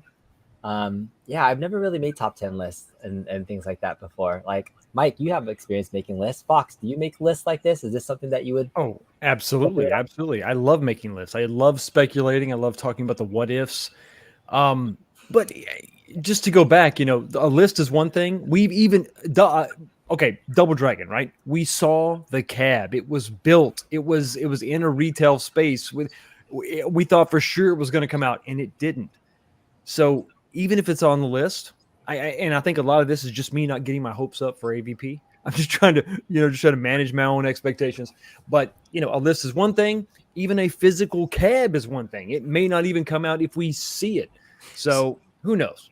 So I think another big red flag with that list is, and I'm sorry guys, I'm going to throw some spoilers out here right now, and I hope Arcade1Up's not mad, but next year they're going to release a Pac-Man cab, a Miss Pac-Man cab, a Mortal Kombat cab, and a Street Fighter 2 cab, and maybe even an Atari cab, just like they have done every single year for the last 3 years. How do you spell even Atari? A Capcom cab too? Maybe a Street Fighter cab. Well, actually, I like again. Say for example, like this stuff about John D. We'll take it for what it is. I don't know. What's going to happen. Like John was pretty much the Capcom representative from what we understand for Arcade1Up. So like Unico situation, do they have the license to still have the license to Capcom? Is that something that's up? None of us know these things until they come out. It's a pretty safe bet they're going to do some version of their legacy cabs next year. But then again, we don't know the way that the potatoes peeled. We don't know everything. So they, different things could happen with licensing. We don't know. And if they don't have Capcom, you ain't getting AVP, Fox. That Capcom relationship is a little bit in turmoil, I would say, because of John D not really having that connection anymore. So who knows, Fox? You could have your hopes up high, and then you never know. Or with that on the list. And we've talked about this too, like with some of these games. I mean, I made a list of the games that they're just not going to make. One of the key, things to factor in is going to be licensing, not just of the game itself, but the movie tie-ins and the other brand tie-ins. So Alien, Predator, it may not ever happen ever. All right. This was way back about 10 minutes ago. So apologies. Gallagher Guy 88. He says shotgun. Called it Mike. Can't wait to be picked up. So is he coming to Cleveland? Is that He is. He He keeps is? telling me I have to pick him up. He won tickets. Won tickets. he did? Yeah. That's awesome. All right. Well, very cool, man. That's awesome. Forward to hanging out. Kevin Clausen with a $5 super chat says someone posted on Reddit page recently that they're excited about the $200 Burger Time cabinet, new in box. Bought off Etsy, poor fellow. So the Arcade1Up has made it mainstream because there's so many scam sites and ways to kind of lose money off of this. Any advice for folks out there? I mean, people that are watching us might be more informed, but If a deal seems too good to be true, Mhm. it usually is, unless it's in store somewhere. Yeah. And then if it's really legit and it's that good, then it'll be posted on Reddit, Facebook immediately, and you have about 5 minutes to get on the deal before it sells out. So Yeah. So what's the best deal you've ever gotten, Mike? Like ever on a cabinet? Oh, I have not done well. I live in Canada, brother. I know. I'm just curious. Like, I got my Pac-Man last year. So the Pac-Mania cab went on crazy clearance here right around Black Friday, and I got it for $2.99 Canadian. So that's equivalent to what, like 47 cents American? I don't know what the version is. 83 pesos. Yeah. Pesos. So that was probably the best deal I got. And I'll turn my camera so you guys can see. I picked up this secret. Well, it's not a secret. I picked up this Super Pac-Man Partycade. It's my first ever Partycade. That's not a claw for machine. $135 from the shopping channel here in Canada. So I was pretty happy with that too. That's my first foray into the Partycade world. Hey, bring that to Cleveland with you. 220 US. Bring that to Cleveland with you, and we'll put a battery in that, so you don't have to have that cable hanging out the wall. Oh, thanks, Carl. What was your best deal you've ever gotten? Did you get a $75 cab? Me? Yeah. No, those things don't exist in Michigan at all. Never. I think Gallagher I got for $249. I think that's the lowest I ever got any cab on, and they corrected that before I went out the store. Fox, how about you? Best deal ever. Best deal ever. Best deal ever. There's a lot that I didn't get. I think the best deal was when I was forced to buy Blitz early, but I had the joy of having everybody I know in this space sweat all over it. So that was about it. No, I'm the loser that pays full price for everything. B, you know this. My favorite part of that is when they also bought you the Street Fighter peasant unit, and they were like, "You can just have this too." And guys, I don't think I want both. Mike, you rode in the truck with me. There was no room. It was there's this Blitz cab right behind us and it's raining. Did he message you and ask you? Weren't you curious about it? No, I was curious about it, but you just no. You two just bought it. You just got it. And you're like, yeah, let's tear into it. I'm like, great. So yeah, I don't know who got the rawest deal there, because you bought Blitz for full price at the event and then took it home. B got all the super chat money from that massive stream. One joystick at that. And I also used that super chat money to actually pay for the rental car that we used for the whole trip. Okay, so. Well then, thank you, B. Does that make you feel Did better? you ever get your other joystick back? I did. I found he did. Yeah, I sent him. He tore into it. He couldn't figure it out, and I got it back, and I also could not figure it out, so I just put it back in the cab. Still works. The other really sad thing that I always think back on, that's a kind of a funny memory, is P-Dubs in his NFL Blitz hat from his pre-order. every time Dubs disappointment hat. he kept the hat though, but after right? Yeah. It's a nice hat. It's a nice $600 hat. All right, Nicholas, thank you for sending that link. I think we were talking about it earlier, so appreciate that $2 super chat. Hopefully we talked a little bit about the leaks and where we're at. And then Console Fanboy, I think Mike alluded to this, but he'll say this much about that list. If the Blackpink Miss Pac-Man Deluxe was right, they're probably all right, which means no MKXL, which means I'm mad. But there will be some version of MK. What else could they do? It's really telling that of all the games released next year, we didn't see any of those legacy titles. So nothing's out of the equation yet, Console Fanboy. And the other thing too, when that list was sent to me, it was never the definitive list. It was always like, this is the proposed list for what could happen next year. Console Fanboy should still be mad because there's no MK4. What the hell, man? Am I the only one holding the torch for MK4? Free MK4. Yeah. Yes, I am. Shipping mistakes too. That's a good way to get free extra cabinets. There was a time where I did get 2 cabinets, but I had to return one, so that kind of sucked. That's Um, good. but yeah, I think my best deal was the $175 Blitz cabinet from Sam's Club. So that one you had to like harass customer service for. So that was fun. That was fun. B. Never hurts to ask because they could always say no, but you know your mileage B. may vary. There was a question asked that says, "Is Arcade1Up pinball dead?" Is What do you Arcade1Up dead? Pinball. They're Oh, pinball. pinball? Yeah. Thanks. Do you think they're going to ever release another pinball, I a don't new know, pinball, man. or even regurgitate one of the existing? So Cyrus talked about this on the show tonight, and what Cyrus said is nothing from Arcade1Up is ever truly gone. So that was the answer he gave. If you go back to the first episode of Arcade1 Update, David McIntosh talked about it, and he said, you know, really it's price restrictive right now for them to do pinball. Like they don't think that the current cost that they would have to charge compared to what the people's interest and stuff like that is fair. So they were looking at actually figuring out a way to make it cheaper. And I was really upset by that. And I was like, no, man, your pinball needs to be better. You need to put more money into it. Yeah. Yeah, not cheaper. Don't take out the DMD. You know, you need to get a better DMD. You need to probably put a screen in the back glass so it changes with the game. And you 100% need to put a better operating system or, you know, a rock chip or something in there so you can run the games properly. So I don't know what's going to happen. Like, I know if they came out with all the improvements people wanted and, you know, more of a real pinball look, they could, but how much are you willing to pay for it? Because it would be more. But it would Sandman, be way less than a real pinball. Oh Well, yes, absolutely. So, yeah. I mean, the 4K pinball from Akim is going to be the best kind of home, like what is it? Pre-baked version of a pinball that you can get. That's that you can just put out of a box and work. But what do you mean by they could move in pinball direction, Sandman? If you can clarify, I'm curious about that. Thank you for the $2 super chat, but I'm not quite sure what that means.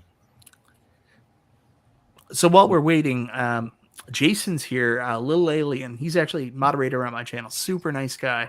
He makes a really good point that I 100% agree with. They need glass. The plexi was awful. That plexi was awful. It was really bad. It scratched very easily. Yeah. And honestly, some of them came out of the box with these weird striations that were distracting while you were trying to play. It's kind of unforgivable, really, when you think about it. Yeah. So you were talking about Cyrus's responses and things, and Paul was saying this comment here about Cyrus's answers are worse than saying nothing at all. He does have some pretty good spin on some things. Fox, did you watch the show tonight? I did watch it. Yeah, it was kind of short. I was kind of disappointed. I had one request of the Michael, the B, the game genius of genies. I said, listen, you got to hit him up. You got to tell him that the community is responsible for the XL branding of Pac-Man XL. Okay, the community came up with XL. That is not Arcade1Up, so they need to make issue reparations to the community for the XL. Is that true? Yeah. So XL was a term that we used. We coined it, and I'm not saying me. I'm saying the community was all about XL. Remember, there was a whole when they first introduced the bigger cab. It was weird. Like the nomenclature was weird. Like the verbiage was weird. It was like Golden T 3D. I forget what it was, Deluxe or whatever. And then the same thing with Shaq. There was no XL moniker. It wasn't until this cabinet came out. Are you sure XL wasn't on the box of the Golden T? It was not. No. Okay. Yeah. So, but anyway, no, I think that Cyrus is a very good corporate guy. I think that he looks for the positive. I think that that's his job, and I'm not put off by it. I think that he's doing what he's supposed to do.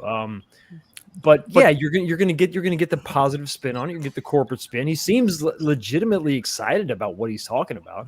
I don't think that he's lying in any way. So B, you've spent time with him. I've had interaction like through like stream like this and through talking to him on like video conferencing. Like that's just naturally the way he is from what I come across. Yeah, I shared a bowl of pho next to him at Fuck Him Long, and it was amazing. So yeah, it's not like he gets off the stream and he's like, "Fooled ya, mofos." Yeah, he's very much like, and here's what I know about Cyrus. This has been his entire career working at Arcade1Up. He was an intern straight out of college and then got into this position with licensing with John and learned a lot there. And then obviously when John took his break from the Hilo hack incident time frame, if people remember that, that's when Cyrus actually took on more responsibility, and that's how kind of things started working that way. So I mean, that's just kind of what happened. But his attitude that I've seen in person, Mike, you're reacting to something. Dougie's comment. Please bring up What's Dougie's that? What is comment. Dougie's comment? I hear ya. The reason why Trojans play XL.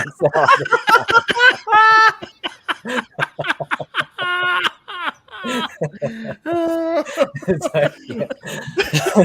That's Dougie Magnum. Big Marbles thing. They call me tripod.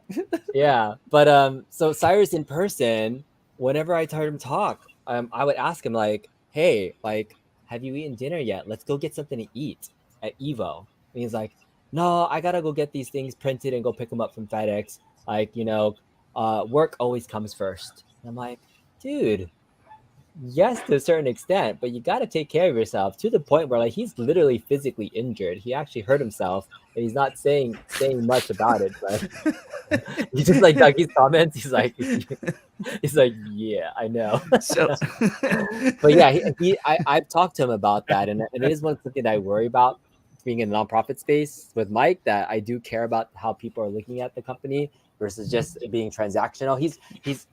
He's more of a maybe this is how a lot of the folks at the company have been like. A lot of them are transactional in how they manage relationships versus being a people person, relationship person, which John D was. He was absolutely a relationship type of guy. Yeah. So can Cyrus transition from being transactional with people and building a relationship? Because part of it, sometimes if you're overly positive, comes off as disingenuous. So I think that's my take on Cyrus. So I think he has potential still. All right. there's a comment there from Mr. Laser Powered. This one? All right. Yeah. Cyrus is No. Next one down. All right. No, Laser Power. This one. All right. K1Up needs more respectable brand ambassador. Like Mike? No, I'm not respectable at all. Is that a slight on Mike? What the hell? Yeah, no, I think I don't know if it's a slight on me, and it's possible it is. That's cool. I hope I'm always open to constructive feedback. But if it's Cyrus, if you're saying Cyrus as the community person, Yeah. I mean, I don't know who you would get out there. What do you want? Like one of the things is, I think over time, Arcade1Up will do most of what people are saying, like do their own shows and stuff like that. I will tell you 100%. I was not supposed to be on today's episode. Today's episode was actually supposed to be an Arcade1Up show, but due to some things that happened internally, they asked me if I could help out again. So I did, but like they do have people in house that they want to bring out. And, you guys watch, they got people from their marketing team. They've got Cyrus, and they're going to deliver those messages from now on, as long as nothing comes up again. So are you saying you're done with that one-up show at that level? But unless they What? ask you again? Are you? Well, we're not supposed to be doing that one-up show anyways. It was supposed to be that Arcade1 update show, right? Community focused, answering questions. All right. I think Mr. Laser Power was saying something bad about me. He said, "Stop brown nosing." Okay. Okay. All right. I Well, don't think it's fair. Stan Manning was talking about licenses for the pinball stuff. So, sorry, going back to the Arcade1Up pinball topic. Did you envision eventually that they would branch out of the other Zen library and do more tables? Is that something they have an exclusive contract, and I don't know necessarily how it works. Mm-hmm. So they have an exclusive contract with Zen. Can they branch out and do stuff Zen's not doing? I don't think so. Yeah. Maybe not. Okay, $6.99 Canadian super chat from Rights Retrocade says, "Will you guys bring John D to talk when the time is right? A format like this or not is a bunch of streams, but also just not one guy." I think so. Absolutely. I've talked to John still a little bit, and when the time is right, I would love to have him come and share whatever his next venture is. But yeah, that's going to be up to him and if he wants to, right? Like I have no idea if it's going to be the right audience for him to present whatever he's on, but someday I'm sure he'll be able to tell his side of the story and whatnot. Mike? Yeah, I've talked to John about it too, and you know, I'm the kind of person I'm always like, is there anything I can do for you? He's like, I'm not ready to go on a show yet. I was like, well, that's not what I was talking about, but thanks for telling me you come on a show. But yeah, hopefully, whenever the time is right for all parties, everybody comes out and you know, gives a insight into what's going on, and hopefully everybody's okay, and hopefully it's entertaining for you guys. You get what you want Yeah. out of it too. I hope so too. Vessel brings up an interesting comment about A1UP seeming disorganized in the information realm, like from the way that the timing of their announcements happen to when leaks happen to when they show up in the stores. So, D-Lev, you've been following this company for 3 years, and here's one thing that I like. If we give them feedback, I've heard this line where they say, "We'll do better next time," but next time is still something that feels preventable. But you've been following this company for a little while, so like, what would you say? What would you like to see happen from One Up? Well, some of the biggest issues have been like Sam's or Costco, and even GameStop at the onset, having the information and just doing whatever they want to do, despite whatever Arcade1Up wish for them to do. I don't think Arcade1 or any company can really get grips on that. We even had a situation where we had cabinets in Walmart, but they couldn't sell them to a certain day, right? So people know about them, they had them, they wanted, they're there with cash money, but they're told by Arcade1Up that you can't even sell it before this day. So Arcade1Up has always had issues from day one. I don't personally think they have the resources to correct it. No matter what those things are, they still make good cabinets. Even I've had ones with upside down marquees. I've had one with all kinds of issues, but they've increasingly gotten better. Again, there's not a whole lot of options out there, alternatives to what Arcade1Up does. So with or without the issues, I don't see it getting any better. But as long as they keep making cabinets, I think people are going to buy them. Carl's right. I mean, I think they could use some help with their internal communications. I think they could use some help with their external communications.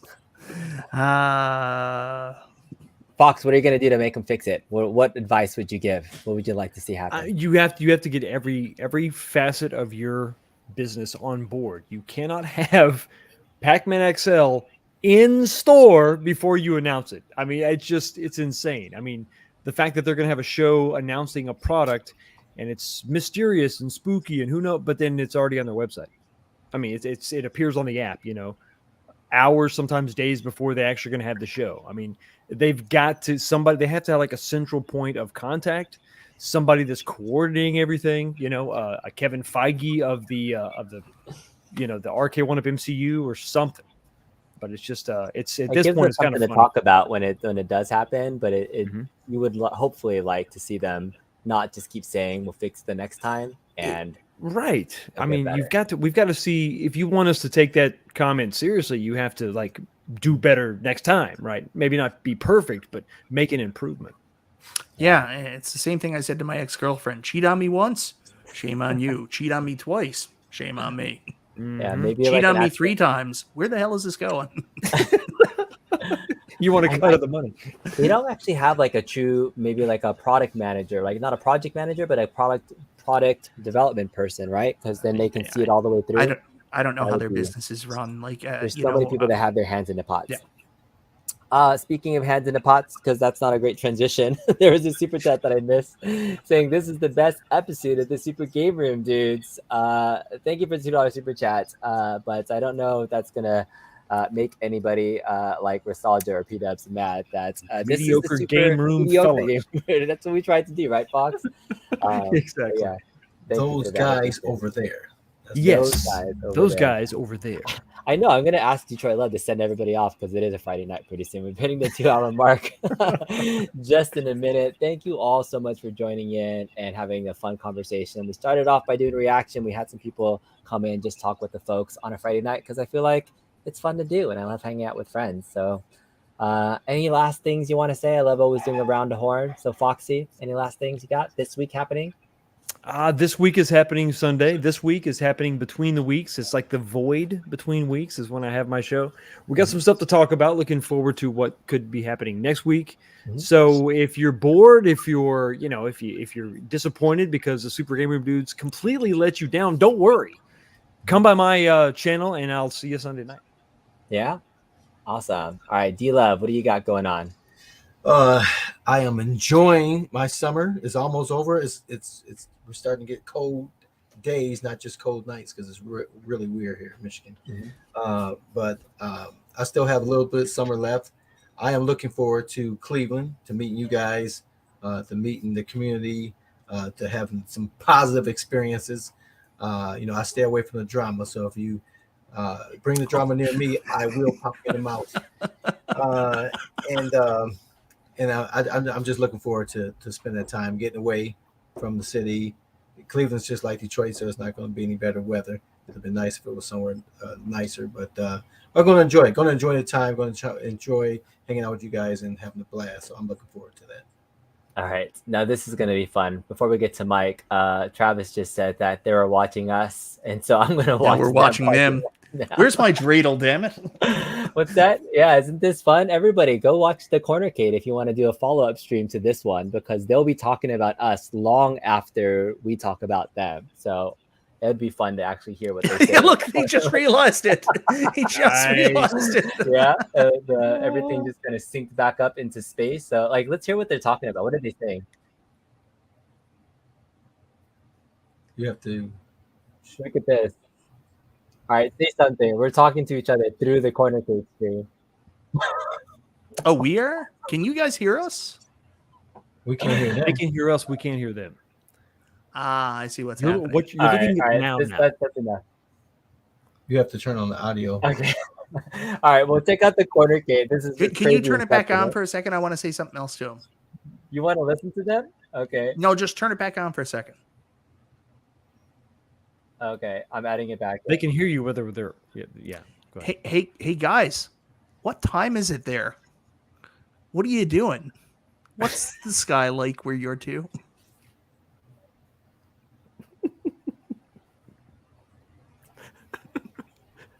Something wrong with you. Go ahead, Mike. Talk to them. I said what I wanted to say. He's had enough. All right.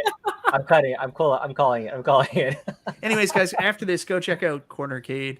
Yeah. Travis is on there. They always seem to have a really good time. Cornercade's a fun dude, really nice dude. So yeah, Travis. Yeah, it was meant to be creepy, Jason.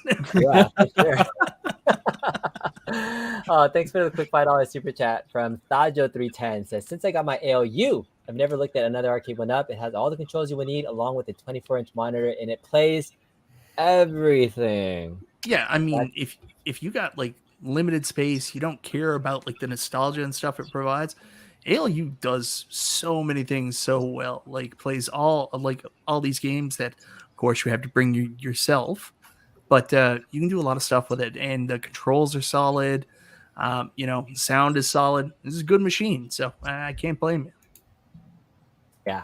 I think it's for people that were like, yes, it's the multicade that does everything. I hope you enjoy your multicade and enjoy it for yourself, because anybody else that tries to play it, they will not be able to try and play it without extra help from you. So it's just one of those things where I got tired of my AOP having to get other people to explain the UI system. And if you don't get the beautiful artwork of a retro arcade. So I think it's for whatever works for you. So I would say it's great that you have that and you didn't want to have any other arcades, but I think people that do, that would be fun. Okay. It's my favorite thing to do on Super Game Room Dudes. Carl, what's your favorite game on the ALU? The update game. What is that? The update game. The update game. Hours of fun.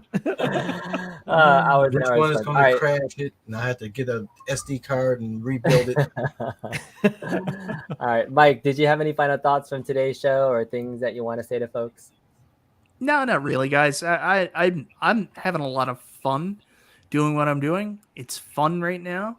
And as long as they want me and I'm having fun, I'm going to keep doing it. Hopefully you guys are having fun with me. Sounds just like my marriage.